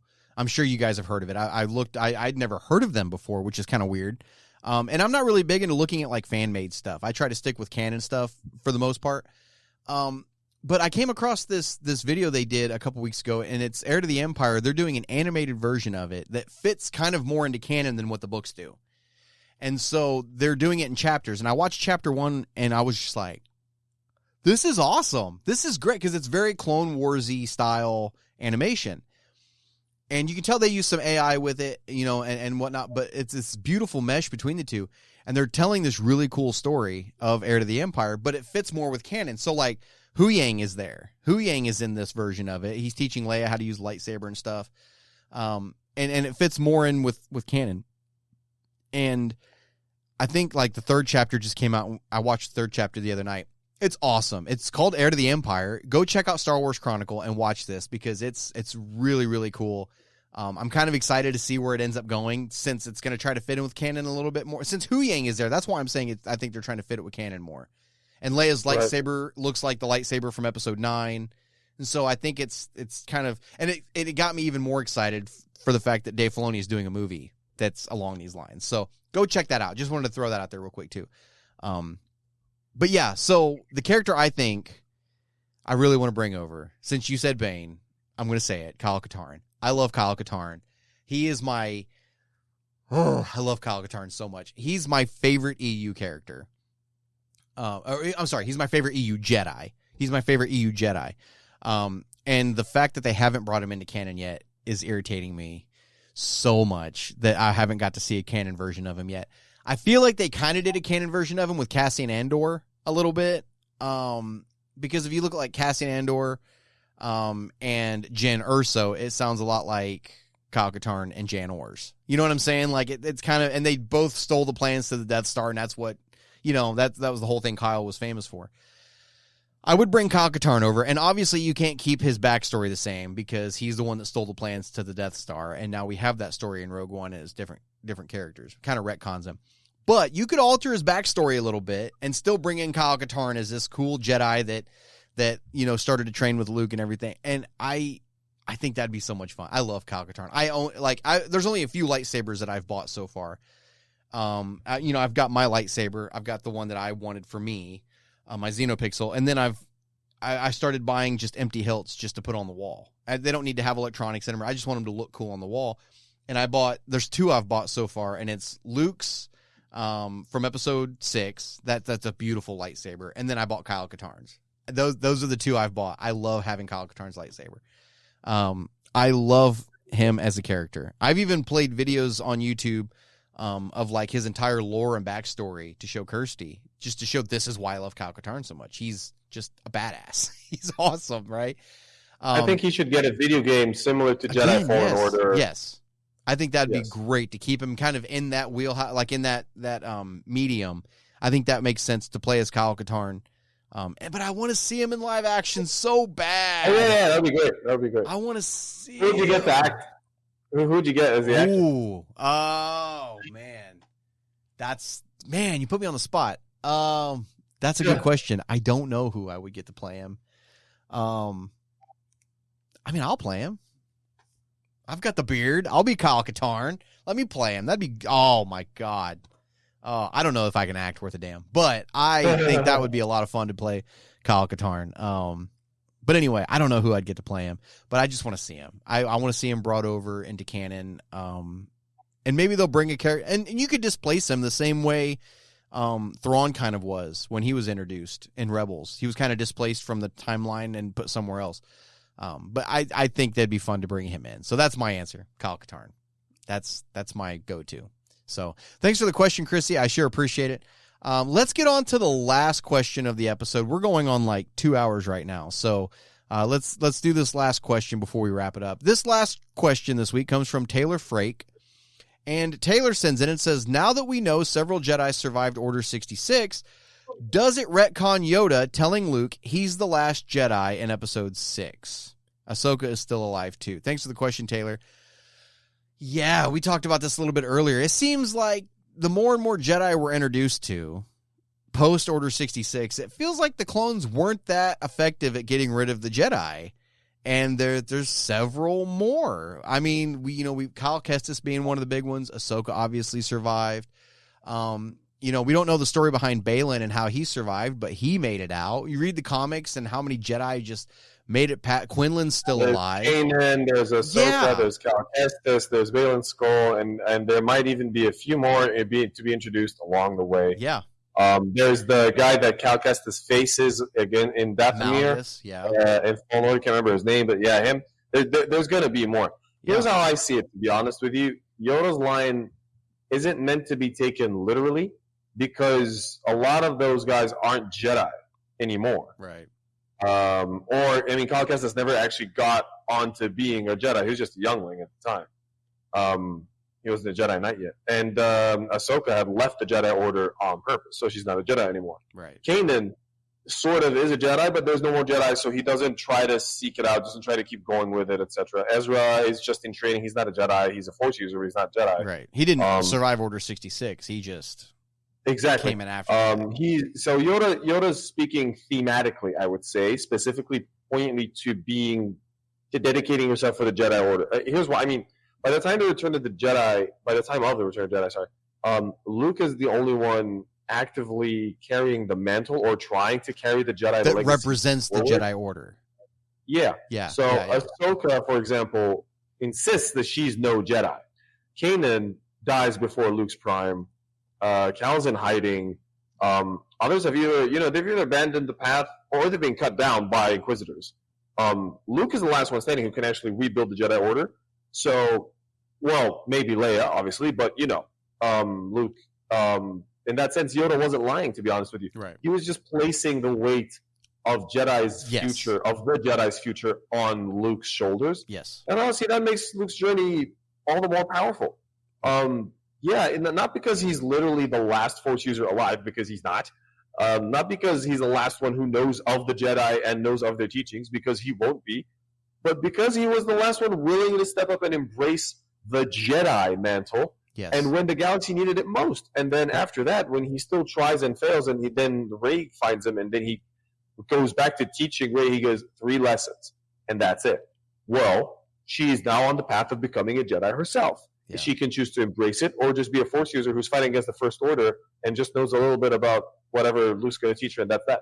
No, it's continuing the Jedi legacy. It's that mantle. And then deliberately, his first lesson is, at the height of their powers, this hubris, they let Darth Sidious collapse them, and they're blinded by them. This is a very important Jedi lesson.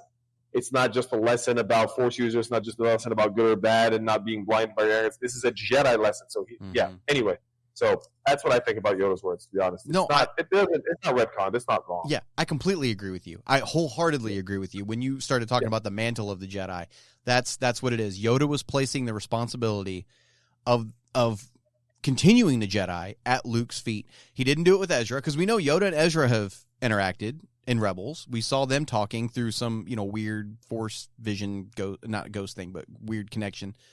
He didn't do it to Ezra. He didn't place that at Ezra's feet. Obi-Wan didn't place that at Ezra's feet, because they've met. You're right. He placed that responsibility and that mantle at Luke's feet and said, it's up to you to do this. You're the only one that can actually do this. And so I don't think it retcons anything. And just because, like you said, there's other Force users out there. There's Cal Kestis, there's Ahsoka. Ahsoka and Luke met. You know what I mean? I mean, they know each other. We know that now. Ahsoka, after even meeting Luke, she didn't go to help him with his thing. She went off to do her own thing. She went to stop Thrawn and to help Ezra and all that. Hence the Ahsoka series we got. And so that mantle, it wasn't her responsibility to restart the Jedi. It was Luke's, and I think that had a lot to do with, because of where Luke came from and who his father was and what happened with his father. And I think it's kind of like the sins of the father. You know what I mean? Kind of like the children are going to have to be the ones responsible for it. Absolutely. And so I think that's exactly what it was. I think you're absolutely right. The responsibility of it was Luke's, and not just because he was some Force user. It's because of the legacy behind it, I think is what it was. And so, and we know going forward, Luke didn't heed all of Yoda's words. Luke failed at it, which he was human. He failed at it. Because like what Yoda told him, you didn't do what I said. You pass on what you've learned, not just the good stuff. You didn't pass on the bad stuff either. That was the hubris. Failure is the best teacher. Failure. That was the hubris that Luke was talking about, and didn't realize he himself was doing it. Just from a different angle. Yep. Yes. Yeah. So I totally agree with everything you said. I think you hit the nail on the head. It wasn't that he was the last Jedi. He was the last Jedi that could continue the ideals of the Jedi Order and the like you said, the mantle of the Jedi. So I think you hit the nail on the head. What do you guys think? Comment below. Let us know. Is that a retcon? I think Usef's on the right track here. personally. I think you hit the nail on the head with it. So let us know in the comments what you think. Usef, we have been going for 2 hours. This is the longest episode we've done in a while. I think we're just so excited to be able to do this episode after everything we've been through. That we just did a huge one. Yeah. Real quick though, before we sign off, I do want to acknowledge a comment on last week's episode that we got on YouTube. Somebody, I'm sorry, I don't remember what your name was. I don't have it in front of me. I didn't write your username down. I'm sorry. We did have a comment on last week's episode on the YouTube channel asking if we're going to be getting another novel ranking video. I used to do these videos that were ranking the novels from worst to first. And I kind of fell out of them only because of, like we said earlier, life gets in the way. It takes a lot of work to sit down and put something like that together. And I fell behind on the books for a little while. And I didn't think it was right to rank novels that I hadn't read yet. And so now that there's so many books out, we're up to 150 novels that are out, something like that for ranking. I replied to the comment. All I said was stay tuned.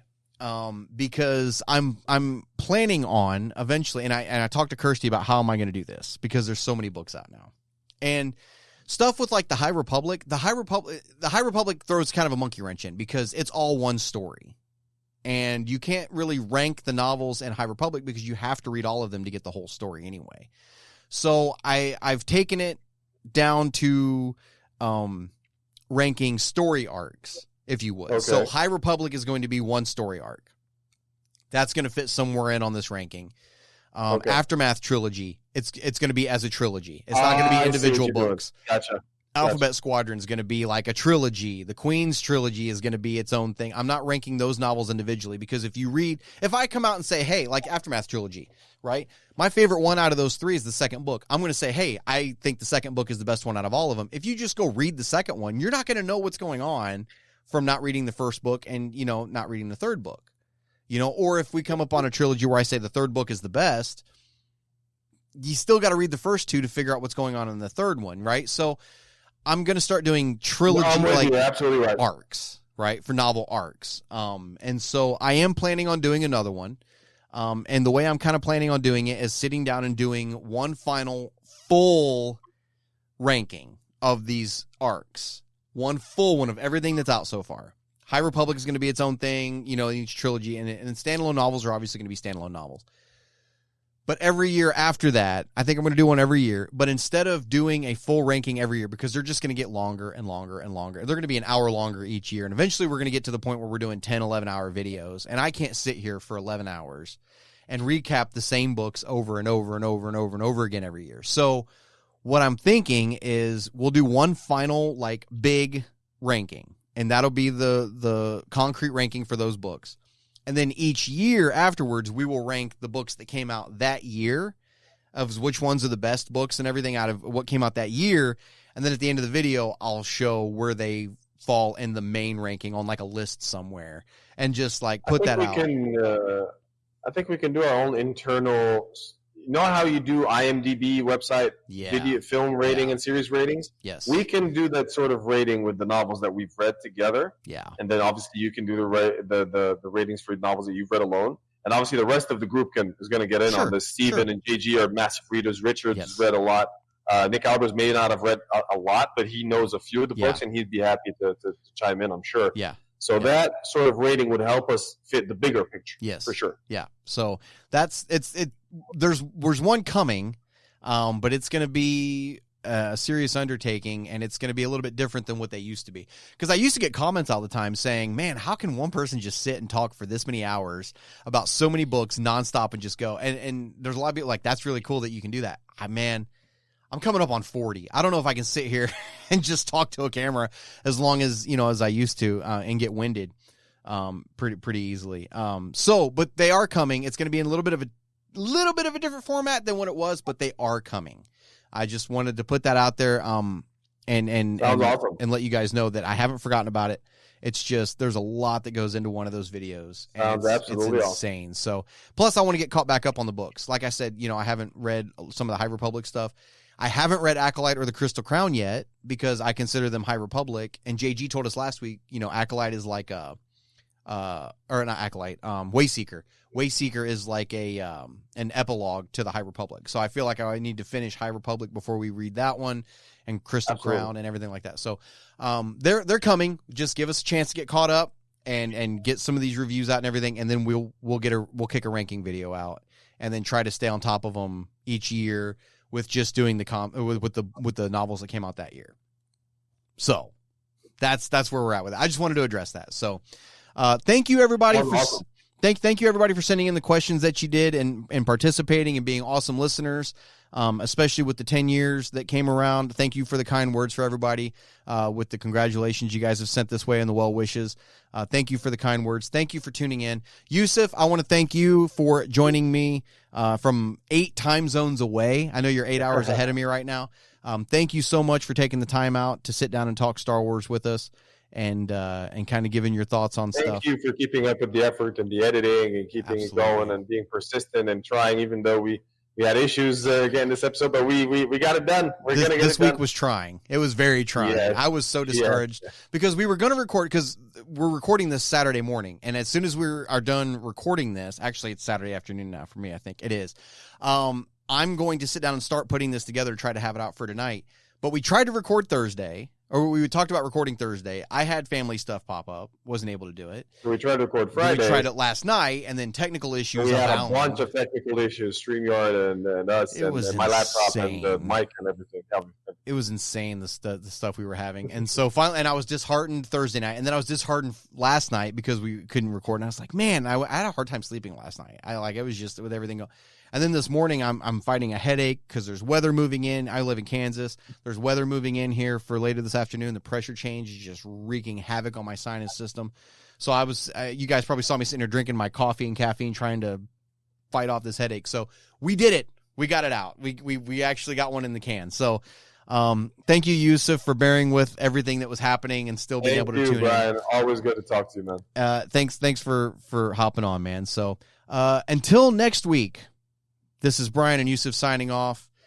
Keep an eye out next week for our reviews of Convergence and hopefully Quest of the Hidden City as well. So we'll see you guys on that episode. Thanks for tuning in. And until next week, may the Force be with you. May the Force be with you. You've just been listening to the latest episode of the Star Wars Canon Podcast. I'm Brian Miller, joined by my co-host, Usef Wally. You can stream new episodes of the podcast every Saturday night at 7 o'clock p.m. Central Standard Time on Anchor.fm, Spotify, Apple Podcasts, and more. If you'd like to support the show, you can do so at patreon.com/1138productions. Be sure to like and subscribe on whichever platform you're listening in on. If you'd like to get a question on the show, you can send it in to us at starwarscanonpodcast@gmail.com.